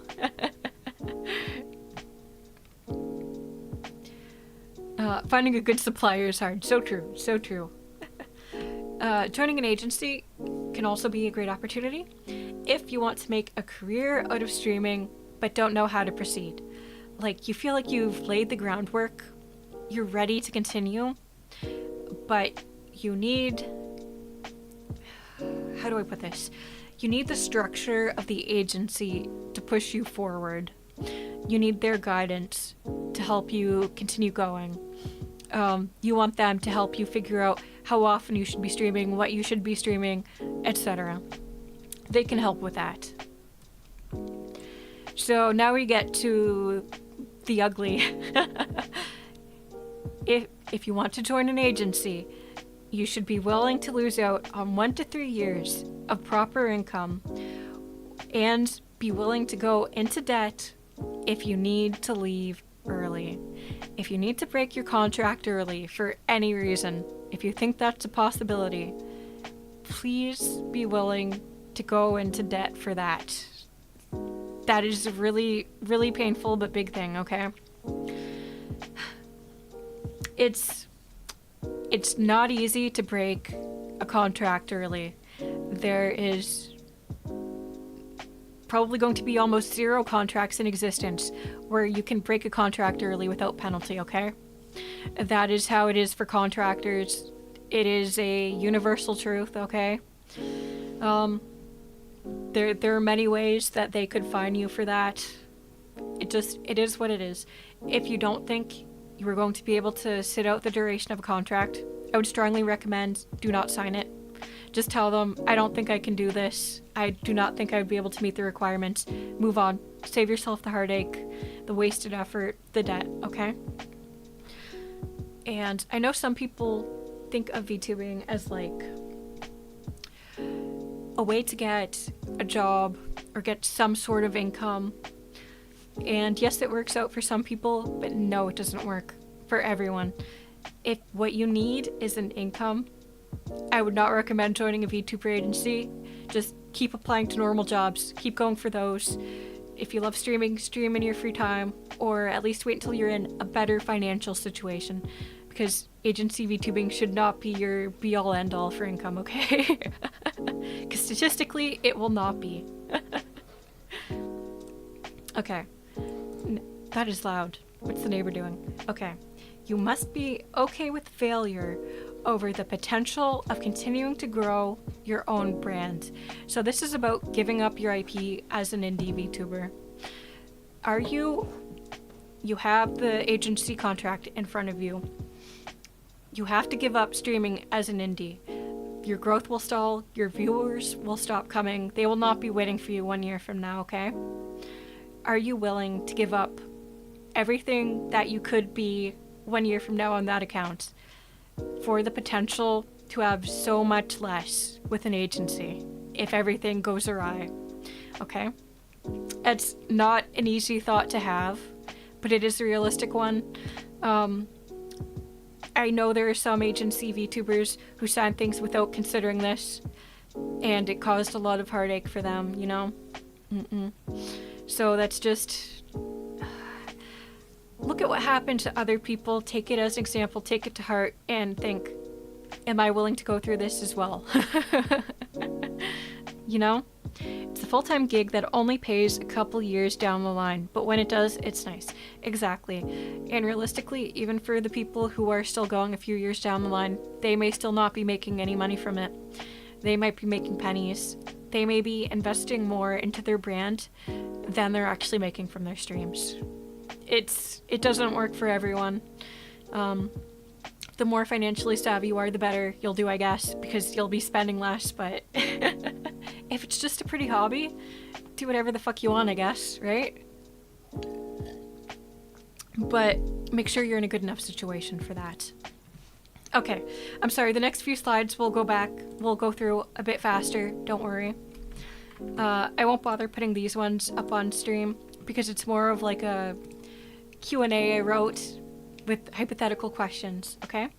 The legal headache is crazy. So true. So, audition etiquette. Part 1. The person handling email inquiries and the person conducting interviews / reviewing audition forms do communicate. These two people, they talk to each other, okay? If they are not already the same person. Therefore, be on your best behavior. Treat every employee within that company with respect. Think of the process like any other job interview, okay? Next, it's okay to ask simple questions in advance, but do not assume this will help your chances of getting into the company, getting an interview, etc. Research in advance. Avoid asking questions that have already been answered publicly, or you risk coming off as ignorant or a pain in the butt. So, I'm sorry that's a little harsh. The reason I word it like this is because I can definitely say when I was going through the process as an interviewer and screener, looking at like dozens of audition videos and forums and just reading emails, it put me in not the best mood, okay? It did not put me in the best mindset.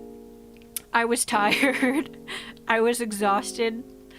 If it was any other week and I woke up, I wouldn't have minded. But just when you get the same questions over and over that you've already answered, it's a little frustrating. It feels like you're banging your head against the wall. So that was just my experience. I appreciated so much when people just looked through the accounts for the answers. Next, staff will be spending hours each week answering emails and going through auditions. They will likely be tired, overwhelmed, and a bit cranky. As I said, that was kind of where I was at. Consider, do I need an answer to this question before I'm invited for an interview? Okay? Once you're at the interview stage, the company is probably going to answer just about anything they can answer for you as long as it does not require an NDA, okay? Next point. Do not ask about contract details or ask to see model previews before you've been invited for an interview. The people answering your emails likely do not have the power to answer those questions, okay? Even if they do, you may be required to sign an NDA beforehand, which they will not offer you until you're invited to the next step, okay? NDAs are not at the interview stage, they are at the you had a great interview stage, now sign this so we can keep talking stage, okay? Hi Animo, how are you doing today? Okay, see, that slide was over. Next slide. Next point. Do not try to befriend or personally question staff or talent during the audition period. even if you have the best intentions, if you know auditions just opened, hold off on it, okay? Hold off on it. It is so obvious when people try to get a leg up on the competition by creating an in for themselves. Staff will make a note of this. You risk being blacklisted in the worst case scenario. And by worst case scenario, I mean you are like actively harassing staff and talents. You are just barraging them with messages, making them uncomfortable. Yeah, just don't do that. Hello, Jetvine. How are you doing today? Where they're like, hey, bestie. So true. And next point. Do not ask for the status of your application unless the form specifically states that it's okay to do that, okay? Most companies have details on their form or social media accounts that will tell you the exact workflow of the auditions. I'm not joking. They will tell you each step from start to finish, including acceptance and rejection ETAs. Most agencies, specifically like even the larger ones, but especially the smaller to mid-level agencies, do not have the work capacity to send out individual rejection letters. It could take real-world hours to send them out in a safe manner, and smaller agencies do not have the budget to justify this. Sending out bulk rejection emails risks leaking real-life contact details and identities of all who have auditioned, like their emails, the names attached to the emails. So the identities of those who auditioned and were rejected. So many agencies opt out of this method. So it's not that they don't want to do this, but that one little misclick could result in an absolute shit ton of personal information being leaked. It is a security concern, okay? Mistakes like this have happened before with certain agencies, and it was publicized, okay? This has happened before, where they hit the wrong button, and they leaked the emails of everyone who auditioned and failed. Is it a bad thing to ask why you got rejected? You can try to ask, but for the most part, the reason you will have been rejected, unless you got to the interview, no, even if you got to the interview, the reason is simply going to be that they found someone who was a better fit. And it is generally not going to be something that you did wrong, simply that someone outperformed you, okay? Or if it's a matter of typecasting for pre-made models, the reason could be that they just found someone who was overall a better fit for the model, you know? So my very last slide is actually going to be like tips, ways to round out your skill set for auditions. So stick around and we got that. Or come back, if you gotta go, come back later and make sure to look for that. Because there are so many ways that people could be doing their auditions better. Yeah. If you have a strong reason to believe your form submission did not go through, such as an awkwardly timed power cut, that's fine. But just, I didn't get a response yet, did you get my form? That's not a good enough reason to ask for the status of your application. I definitely got quite a few of those. Yes, we got your application, we just didn't respond yet. Yeah, 99% of the time, there is no actionable info. It is simply this other applicant meshed with us better. That's it. And it's entirely possible in the next round you will be selected. Because maybe by then you will be exactly what they are looking for. Okay, next, common Q&A. These were questions I got a lot. I'm a minor. Can I apply even though the form says I need to be 18 years old? No. You are a legal liability in an adult industry. That's why that's there. The company cannot bend the law for you. Next, will it hurt my chances to submit an audio-only audition?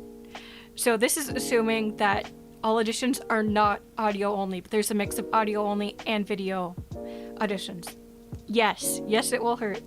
Your top competition will have fully edited and mastered videos, which will be 10 times more memorable than a black screen, okay? part of VTubing as a form of entertainment is knowing how to emote with your facial expressions. It's important to show this somehow, even if it means including an IRL video. Okay, that was an extra point, not directly related to the other one, but it's also important, okay? Yes, this is not this stream is not suggesting you should join an agency. It is going over the process from start to finish of auditioning for VTuber agency, and there are like 20 bazillion reasons I've given that you should not join an agency. Agencies are for a very specific type of people only. Most people, they will not do well in an agency. It's just, you will not be a good fit. They're looking for a very specific type of person. Okay, next. What if I don't fit X or Y requirements on the form? Don't apply. You're wasting your own time and the company's. I'm not a very good singer. If a company said it is a requirement that you are a top-level singer, you must make covers every week, I would not apply. I would be an awful fit for that company. Look for company whose requirements match your situation instead. Can't sing? Whatever. Look for a company where they do not care. What if you can dance really good? Maybe there's a company and they want dancers. Apply for that company. A company that bends audition requirements is not one that can be trusted to be consistent in their treatment of talents within the company, okay?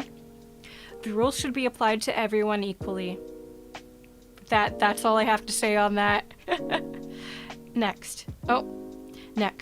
Can I carry over my current VTuber IP? Only if the form says the company will consider it. Don't bother asking otherwise, it's a waste of time. They'll ignore you or they'll say no. The design and branding. So if they do say yes, the design and branding matter. A company probably won't want to adopt generic guy with emo cut and sweater. Trust me, there's 50 other guys with the same design applying. Many companies will require full ownership of your IP, or you risk losing a lot of money on your IP when you leave. Again, I addressed that earlier. Adoption style VTubing with agencies, risky. Very risky. Next, can I pick which model I pilot? This is specifically for pre-made design auditions. For smaller companies, you will likely have some say in which model you're selected for, if you're signed on early enough in the process, okay? Not everyone is, at least as far as I know, no company signs on all the VTubers at once. So you might still have a say in which model you're piloting, but if you come in too late in the process, there might only be like one left or something, and they just need someone to pilot that, so you might not have a choice, okay? So here's just some etiquette for the actual interview. Once you're invited, you're sitting down. I got the request email. Now what? Respond in a timely manner with a professional demeanor. It's okay to respond as soon as you see the email. It's better that way. Don't worry about seeming too eager. You want to get in on that as soon as possible if this is an important audition to you, okay? Don't sit on it for days. Others will also be scheduling their interviews, and you don't want to end up in a situation where you can't make the remaining time slots and or all of the talent contracts are signed before you speak with the staff, okay? You've lost your chance. Basically, strike while the iron is hot if it's something you really have your heart set on. Okay, when do I show up for the interview? I recommend being at least 5 minutes early. If through Discord, please let them know as soon as you're ready, so that you don't just have this awkward thing where you're both sitting there 5-10 minutes past the interview time, okay? And then you both seem like you're late, but you're not. The absolute worst thing you can do is be late. Unless you manage to give a perfect 10 out of 10 interview, this will be counted against you heavily. Just assume that. Always assume that, okay? How professional or casual should you be? Gauge it based on the interviewers, okay? match their level of speech formality. If you aren't sure, just treat it like any other job interview, okay? Next, how detailed should my answers be? Not too short or vague, but not so detailed that it takes longer than 2 minutes to explain, okay? You don't want to be talking forever. You want to give them a decent answer, but if the interviewer wants more details, they will ask you for them, okay? Of course, if you're too vague, the interview will end before they can get a feel for your personality, so it's all about balance. You don't want the interview over in like 5 minutes. They don't know shit about you by then. Okay, so next, just some quick interview tips. Never speak over or interrupt the interviewers. If it's an accident, apologize, let them keep speaking. But you don't want to give them the impression that you think you're somehow more important than them. That's not a good impression for any sort of job interview. Treat them with respect. Next, speak as clearly as possible, including enunciation. Okay, I'm Canadian. I say some words funny, like Mario, like pasta. Assume the interviewer has never heard your accent before and use simple words. Do not use slang. Much of it is specific to certain regions and may have other meanings, possibly even offensive ones in other areas of the world, okay? You need to be so careful about the way you speak. If you offend the interviewers, even if you have a good explanation, it might be too late. It might be too late. That might have killed the interview, okay? You gotta be so careful. Speak simple English. Speak simple whatever language you're having the interview in. Speak clearly. Don't speak too fast. Try to speak at a nice, normal speed and tone, okay? Bagel, yes, bagel. Gotta contain the blabbering. So, it's okay to blab a little, like a decent amount, because it proves that you can just talk a lot, that's fine. You just need to be careful how fast you're doing it, what words you're using, and that you don't go on for too long.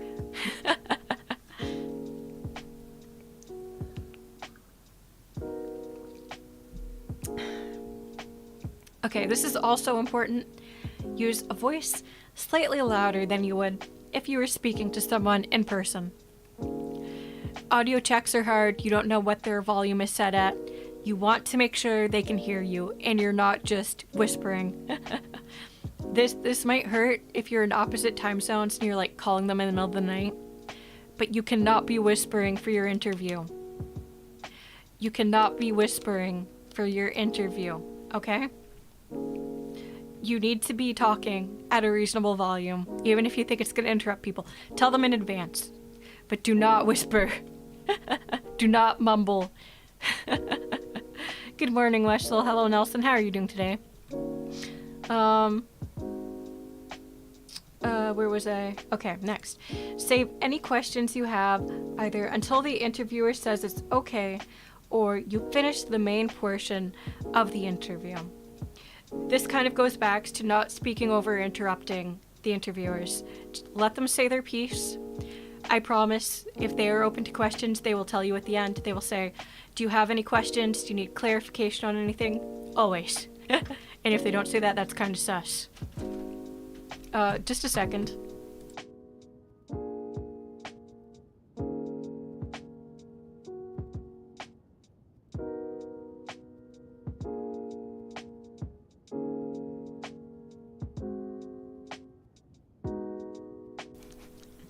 Hello, Virgil. How are you doing today? I'm sorry, my husband just randomly walked in. Apparently, he did not know I was streaming. I was just like, Okay, where was I? Okay, next. It's a job interview. Seriously. Research the company's values and tailor your answers to that, okay? If you research the company, you'll know what they like in their talents, what they like in their values. Base your answers around that. Work it in somehow. Impress them. Impress them with your research. And of course, learn to picture yourself as a product. This one is something I know a lot of people struggle with. A lot of us are kind of like self-deprecating in nature. So it's hard to think of good things about yourself. But you know what? If you can't figure it out, ask a friend. A VTuber friend, a viewer, a friend, a family member. Ask them. Make a list. Work together. Come up with that. Learn how to word that as business-minded as possible. Of course, express emotion in your voice, even while using formal language, because you don't want them to think that you always speak monotone, okay? You might have done great in your audition video, but they probably didn't click on your stream, so they might just be like, uh-oh, is that how they speak on stream? Okay. So this is a fun little section I called Agency Myths and Truths. I'm going to read a statement that I've seen people post around the internet or ask about, and then I'm going to address it. Yeah, he was as confused as I was. Hello, Deluxe. How are you doing today? Okay, first one. Having connections inside the company always helps. False. It may help in some cases to have someone who can vouch for you. On the other hand, this could create a conflict of interest, depending on who you know and how you're connected. And the company is probably not going to want a conflict of interest. And second, if the person you know tells management, I don't want to work with them, you are essentially blacklisted from the company. The connections only work if it's a positive connection and not one that creates a conflict of interest. And even then, who knows? If they're a company that's like, we don't want to be called nepotists, they might say no connections. You must have never heard of this person before to get in. Who knows? Maybe there's a company like that. Hello, Carfunky Loops. How are you doing today? So, if I'm not a good fit, I can leave anytime, just like any other job. I kind of addressed this earlier, but this is so incredibly false. So false. I hear weird sound again. Okay. Most agencies have their talent set up as contractors, not employees. You can't just wake up one day and decide to quit. Contractors do not have the same rights and protections as employees, okay? Most contracts will allow early termination, but in exchange, you will at minimum likely be required to pay back the company's investment in you, okay? This means owing the company, it could mean owing the company multiple thousands of dollars to leave early. That is huge. That is serious. That is not something you want to mess around with.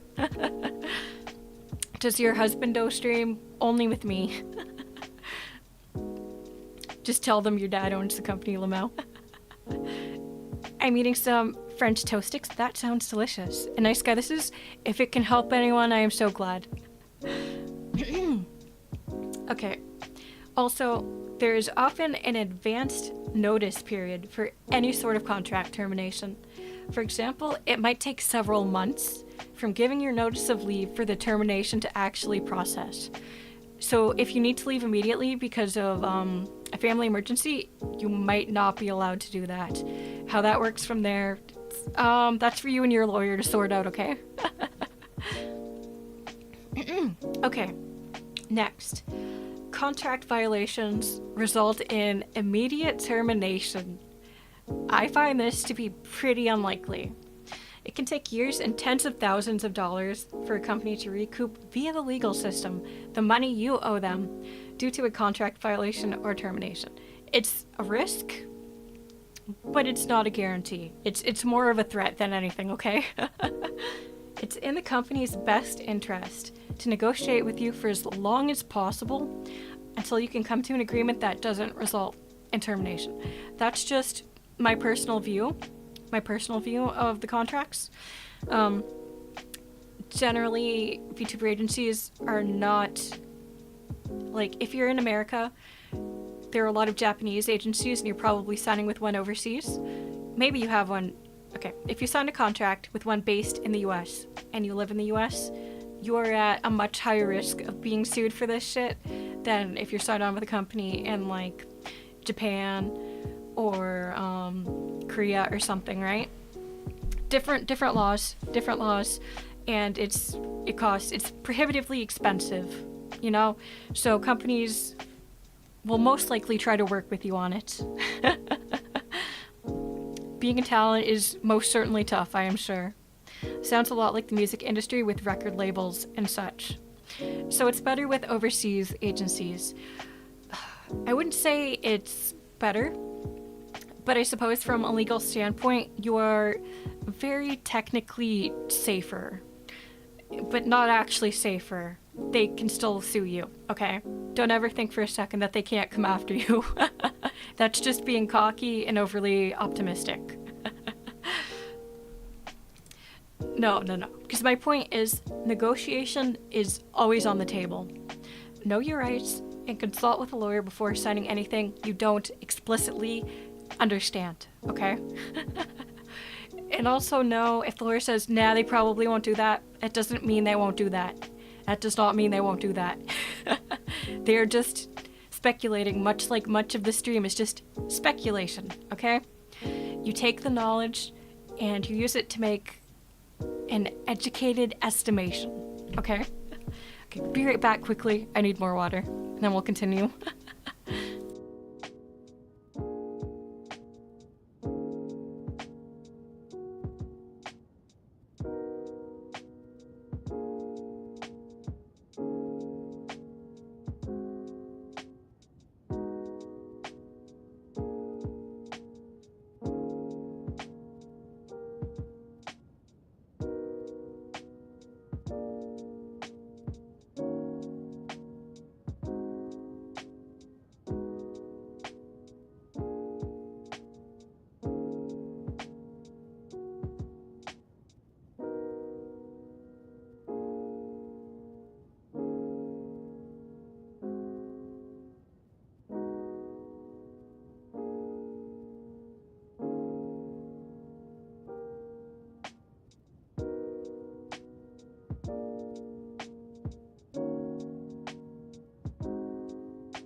That's certainly one way to look at it, yes.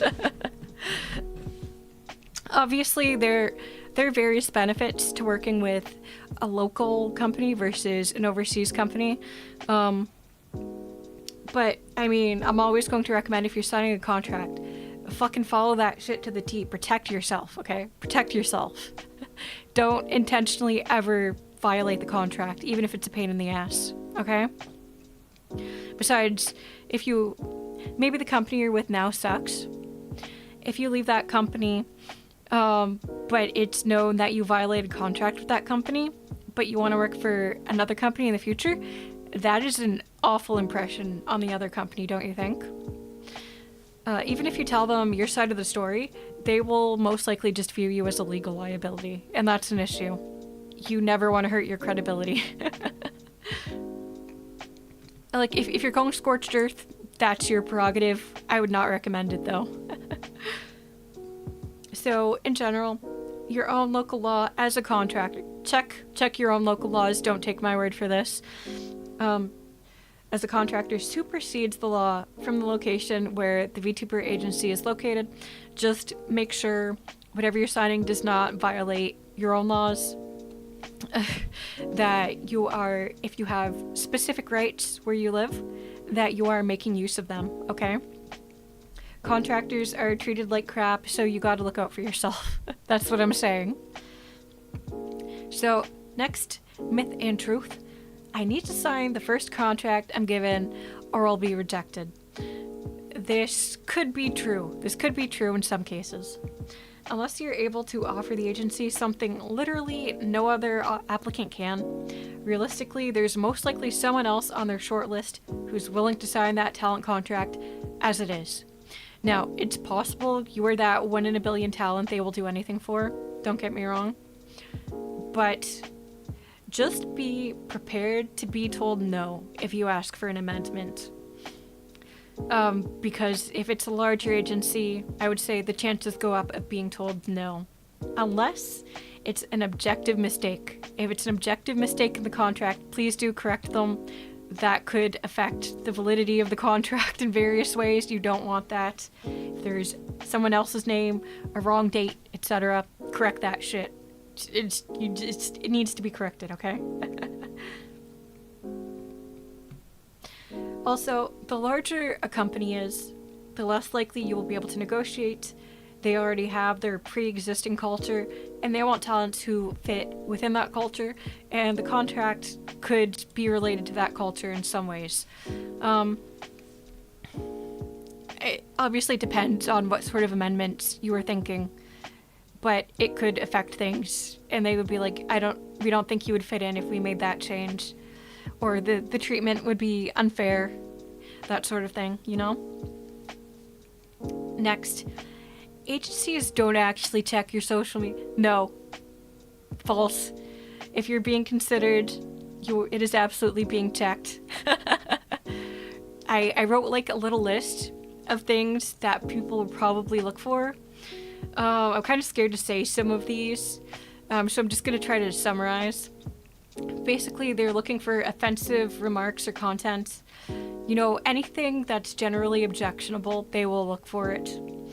Overly sexual or violent remarks. I kind of covered this earlier, but if you're being way too flirty on main, threatening violence on main, those are issues. Those are potential PR issues. Frequent retweets of like sexual content, like uncensored sexual content, that sort of thing, that's problematic. That could seem unprofessional in their eyes, possibly. Frequent discussion or retweets of real-world events, politics, etc. That's kind of a brand risk.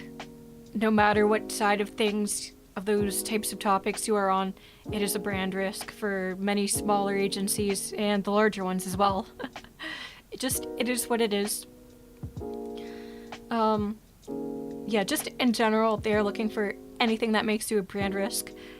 And even more importantly, they're looking for lies and inconsistencies. If you said you got a tweet with 50,000 retweets and it blew your account up, but they look through your account and there is no tweet with 50,000 retweets, why did you lie?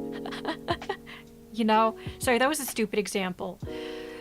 But, you know, if something is off from what you said and what they see, a note is going to be made. Hello, show. How are you doing today?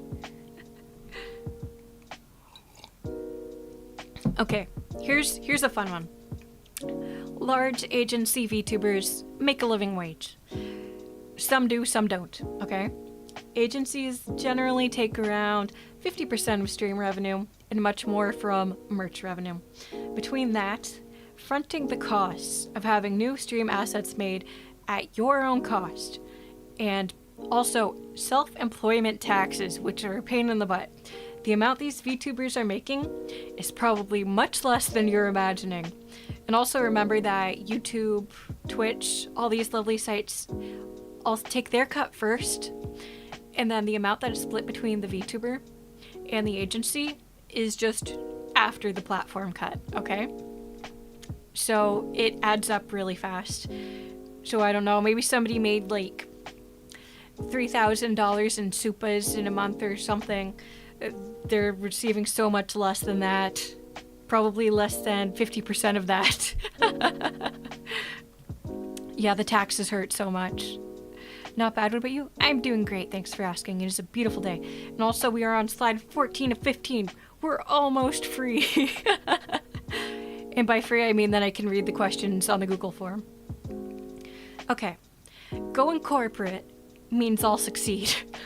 No. Many corpo VTubers underperform for dozens of reasons, including simply realizing they are not fit to join an agency. Like, the culture is wrong, they're losing their motivation, it's just not working out, okay? Some companies also under budget or just don't budget for promotional events or ads. So they hire you, they sign you on, they throw you out into the wild, maybe they pay for a debut, but after that, you have to be your own advocate. You have to do everything yourself. That is a thing some agencies have done.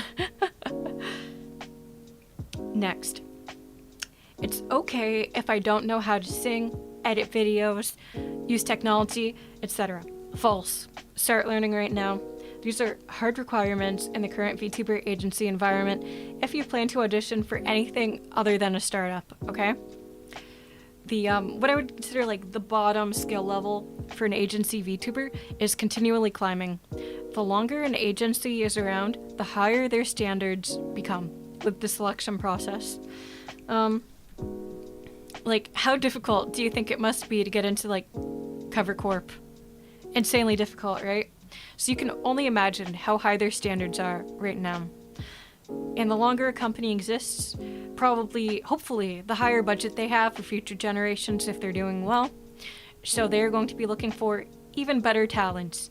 Or sorry, not better talents, but talents who start out with stronger skill sets than the ones they hired for their first generation as their PR grows, as the public's view of them grows, okay? What about PC? Like, what do you mean? What about PC? You don't know how to use your PC? That might be kind of an issue. Although there are some companies that only do like phone tracking, and the app is on the phone, so I guess you could do that. Legal mindset collab when? That would be too controversial. I wouldn't do that. So that's how weird it is to enter larger companies. It is difficult. It is difficult. If you're auditioning for a large company, you have a very large barrier for entry just to get an interview. I guarantee it. I guarantee it. Alright. Final slide. This is just my suggestion to you guys if you want to join an agency. These are skills you should learn to round out your skill set, to increase your chances of getting in, to impress the interviewers, okay? New languages. New languages, especially the language that the head part of the agency speaks. The more languages you speak, the larger your audience could be. That's increased potential. And that opens you up to collabs with creators who speak other languages. And so many other things. There's so many reasons. New languages, always a great skill. You'll see that a lot of agencies hire bilingual, trilingual VTubers. That's why. They have a very large potential audience range. Larger than just speaking one language. And that sucks if you've never had like the financial privilege to learn more than one language, because it is very expensive, and unless you are born into a bilingual household, there's not really any good way to learn for free, realistically. But anyone can learn a new language, okay? If you try hard enough, I believe in you. But even if you can only speak one language, hope isn't lost. You just gotta work on the other things. Do they provide it to if the talent doesn't have a power phone? Generally they will. But some companies, the tides are kind of shifting. Like I said, the barrier for entry is getting higher. And one thing I've noticed is more companies expect you to have your own equipment, microphone, PC, and everything. They expect you to already have that. Some of them, not all of them. Some will provide. But I am seeing more and more companies that want you to already be set up, to already have the experience and everything. And that is as the agency opens, as their starting level, not even just like 3 generations down. It's an economical choice, but it certainly narrows down the competition. My introvert self could never survive. It's difficult. I need to sleep. It's late. Good night. Have a good day. Thank you for stopping by, show. Good night. Good night. It's time to learn Japanese. Japanese is always a safe bet. Always a safe bet for the VTuber sphere. Hello, Jonathan. How are you doing today? Good morning. So my next skill, I just put it down as TikToks, but it also applies to like YouTube shorts and stuff like that. It's just editing videos, learning the algorithm. So many VTubers have blown up just from TikTok. That could be you. That could be you right now. I say that, but I don't use TikTok much. I just think that's something I personally could also be doing better. And I'm not afraid to put things like that on my list. Next, search engine optimization, aka SEO, and algorithms. If you can find resources to learn about these things, you'll become so much more powerful. You're essentially becoming your own advocate, and you will be able to grow your audience faster, get more likes and retweets. That's always a good showcase. And then you can brag about it in the interview. I think today is a good day to fish. Honestly, I agree. I'm doing good, just awoke from my sleep. Good morning. Next, endurance. The longer you can stream, I'm not talking like 8 hours, but if you can stream for hours on end, just straight hours of streaming, that is always going to be a desirable feature, so to speak, for companies. It helps them see that you will meet their minimum hourly requirements. And also, if it's based on Twitch, usually peak discoverability is around 4 hours into the stream. So for something like that, they might want you to go for 4 hours. For the record, as far as I know, that does not apply to YouTube. Different strokes for different folks kind of thing. But being able to stream for long periods of time is always going to be a nice skill to have, even if you aren't constantly using it. The Rin Penrose TikTok phenomenon, yes. Among others, some indies have also blown up like that. Talking about language, I can speak 4 languages. That's impressive. That's impressive. I can speak 1 fluently and 2 like baby but smaller. Next one. Thick skin. Grow thick skin. It sucks, but it is kind of a requirement. People will be mean. People will try to ruin your stream. They will hate you. They will dig up things from your past. They will say things about you. They will make posts on image boards, on Discord, whatever. It will happen. If you stream long enough, it is inevitability. It's just, you need to prepare yourself mentally. It's gonna hurt. You're not invincible, but the better you get at handling it, the more prepared you will be when it does happen, and then you can just deal with it, move on as quickly as possible, get back on the grind, because that is going to be what companies expect of you.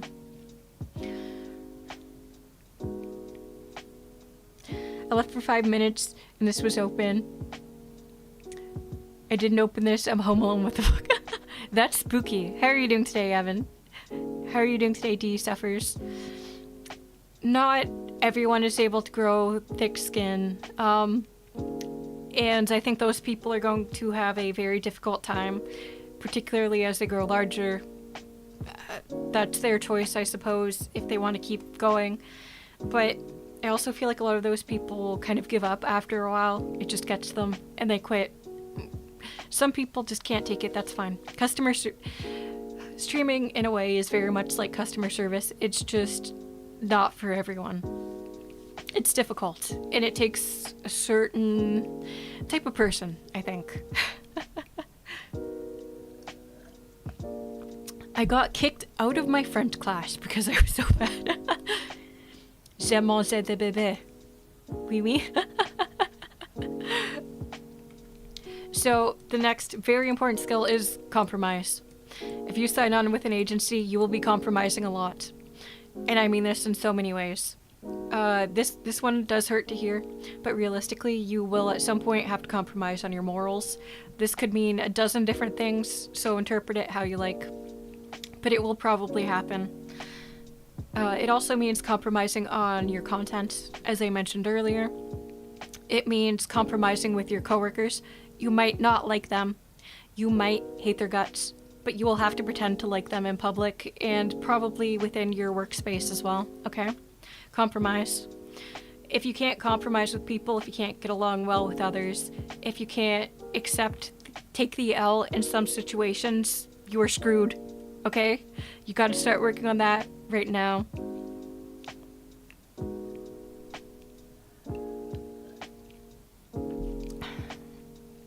Never do a face reveal when you become a VTuber. The audience will be disappointed if your face doesn't match their expectations.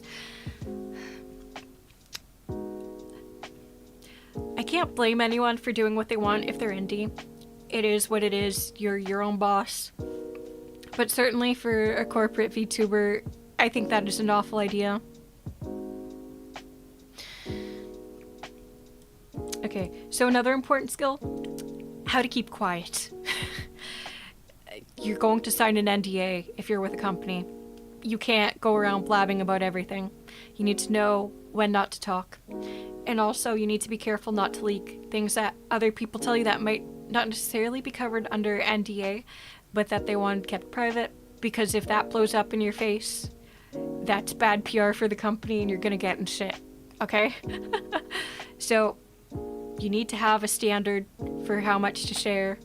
If you're not sure if you can tell the public something, fucking ask. Fucking ask. Don't assume. Face reveal, boob reveal. So true. So true. It's how to keep quiet. So many VTubers came to mind all of a sudden. Unfortunately, that is something I see a lot.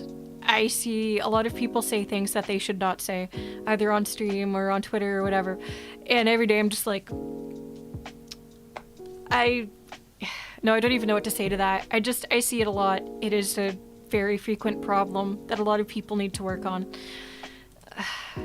Sometimes you need to make a decision. Am I just having fun on here? Do I want to take it seriously? That's the division there for me. These ones aren't really important, but they're a nice bonus. If a company sees you're doing it, they're probably going to think positively of it, even if it's kind of weird. Okay? ASMR. If you have an ASMR setup, if you've done ASMR, you know how to record it, how to edit it. ASMR VTubers perform very well. They have a lot of initial growth. I was one that grew that way. Okay? It looks good. It looks good on your resume. You might be restricted about what sorts of role plays you can make or streams, but just the general skill is a good starting block. And of course, acting and voice acting, very important. Your voice is your main selling point as a VTuber. People will click for a beautiful design. They will click on the thumbnail. But if you're monotone, if you're speaking like this the whole time, they're gonna get bored, they're gonna leave, no one's gonna stick around. You know, learn to do these things, and it'll open more opportunities for you in the future. Don't worry. It can certainly be hard to see sometimes, so true. Yudi's looking at them like side-eye, so true. Yudi's ASMR chef's kiss. Thank you, Phoebe, thank you. And of course, talking endlessly, great skill to have. I feel like I'm best at that during just chatting. For some reason, anything else I'm not as good, but just chatting, I just keep running my mouth and it kind of works, and that is great. And of course, just please learn singing. Please learn singing. If you suck right now, that's fine. Just keep practicing at it. I keep seeing the bar raised where singing is almost a requirement for every VTuber company now. It's the skill level rising as agencies become more well-known. As the smaller agencies die off and the mid-level ones rise to higher levels, the skill level is rising. There are more expectations for you now. It is what it is. You have to work with it, not against it.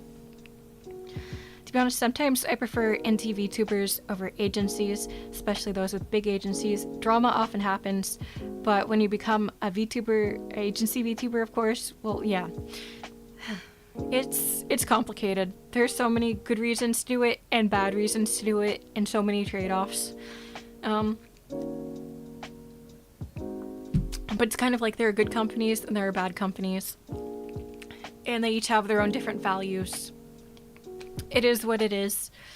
I feel like if you want to become a certain level of popularity as a VTuber, you will always have to make compromises, even just with yourself if you're an indie.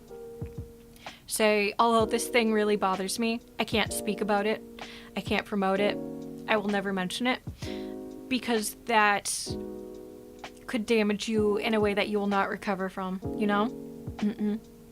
It's not easy. Okay, so I'm now going to move on to the Google form questions. Just a moment.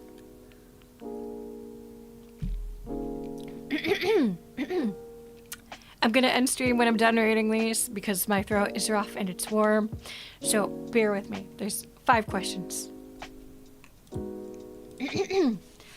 How long did it take for your streaming career to truly become what it is now? This has nothing to do with agency VTubers, but I appreciate the question.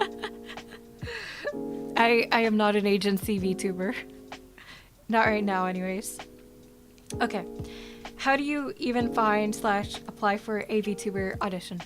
Honestly, I just go on Twitter and there's like a search bar, just type in VTuber audition. There's one account that actively retweets them, but if you just search by latest or most popular, you can find a bunch. You could also go to the VTuber Wikipedia and the list of agencies and just go through their social media, because if there's an open audition, it's probably pinned, but if not, click on their website and they probably have an audition page that says if they're open or closed. Okay? Does age play a major factor in an audition, particularly for applicants that are on the older side? I only know of one application that had this weird ageism thing going on. But as far as I know, it doesn't really matter. Without getting into like secret info, I know for a fact that some of the HoloLive VTubers are over the age of 30, okay? So personally, for the most part, no, I do not think it plays a major part in the audition, unless the audition says otherwise. What are your thoughts on adoptables, and do you see adoptables being more of a norm in the future? I guess it depends. By adoptables, you mean like pre-made models? Because if you mean pre-made models, I think they're fine. I don't see an issue with them. It's a great way to get people out the door faster, and you don't have to deal with strange conflicts of creativity between the VTuber and the art director, whoever they have there handling the communications. So it's probably a much smoother process that way. Do you see adoptables being more of a norm in the future?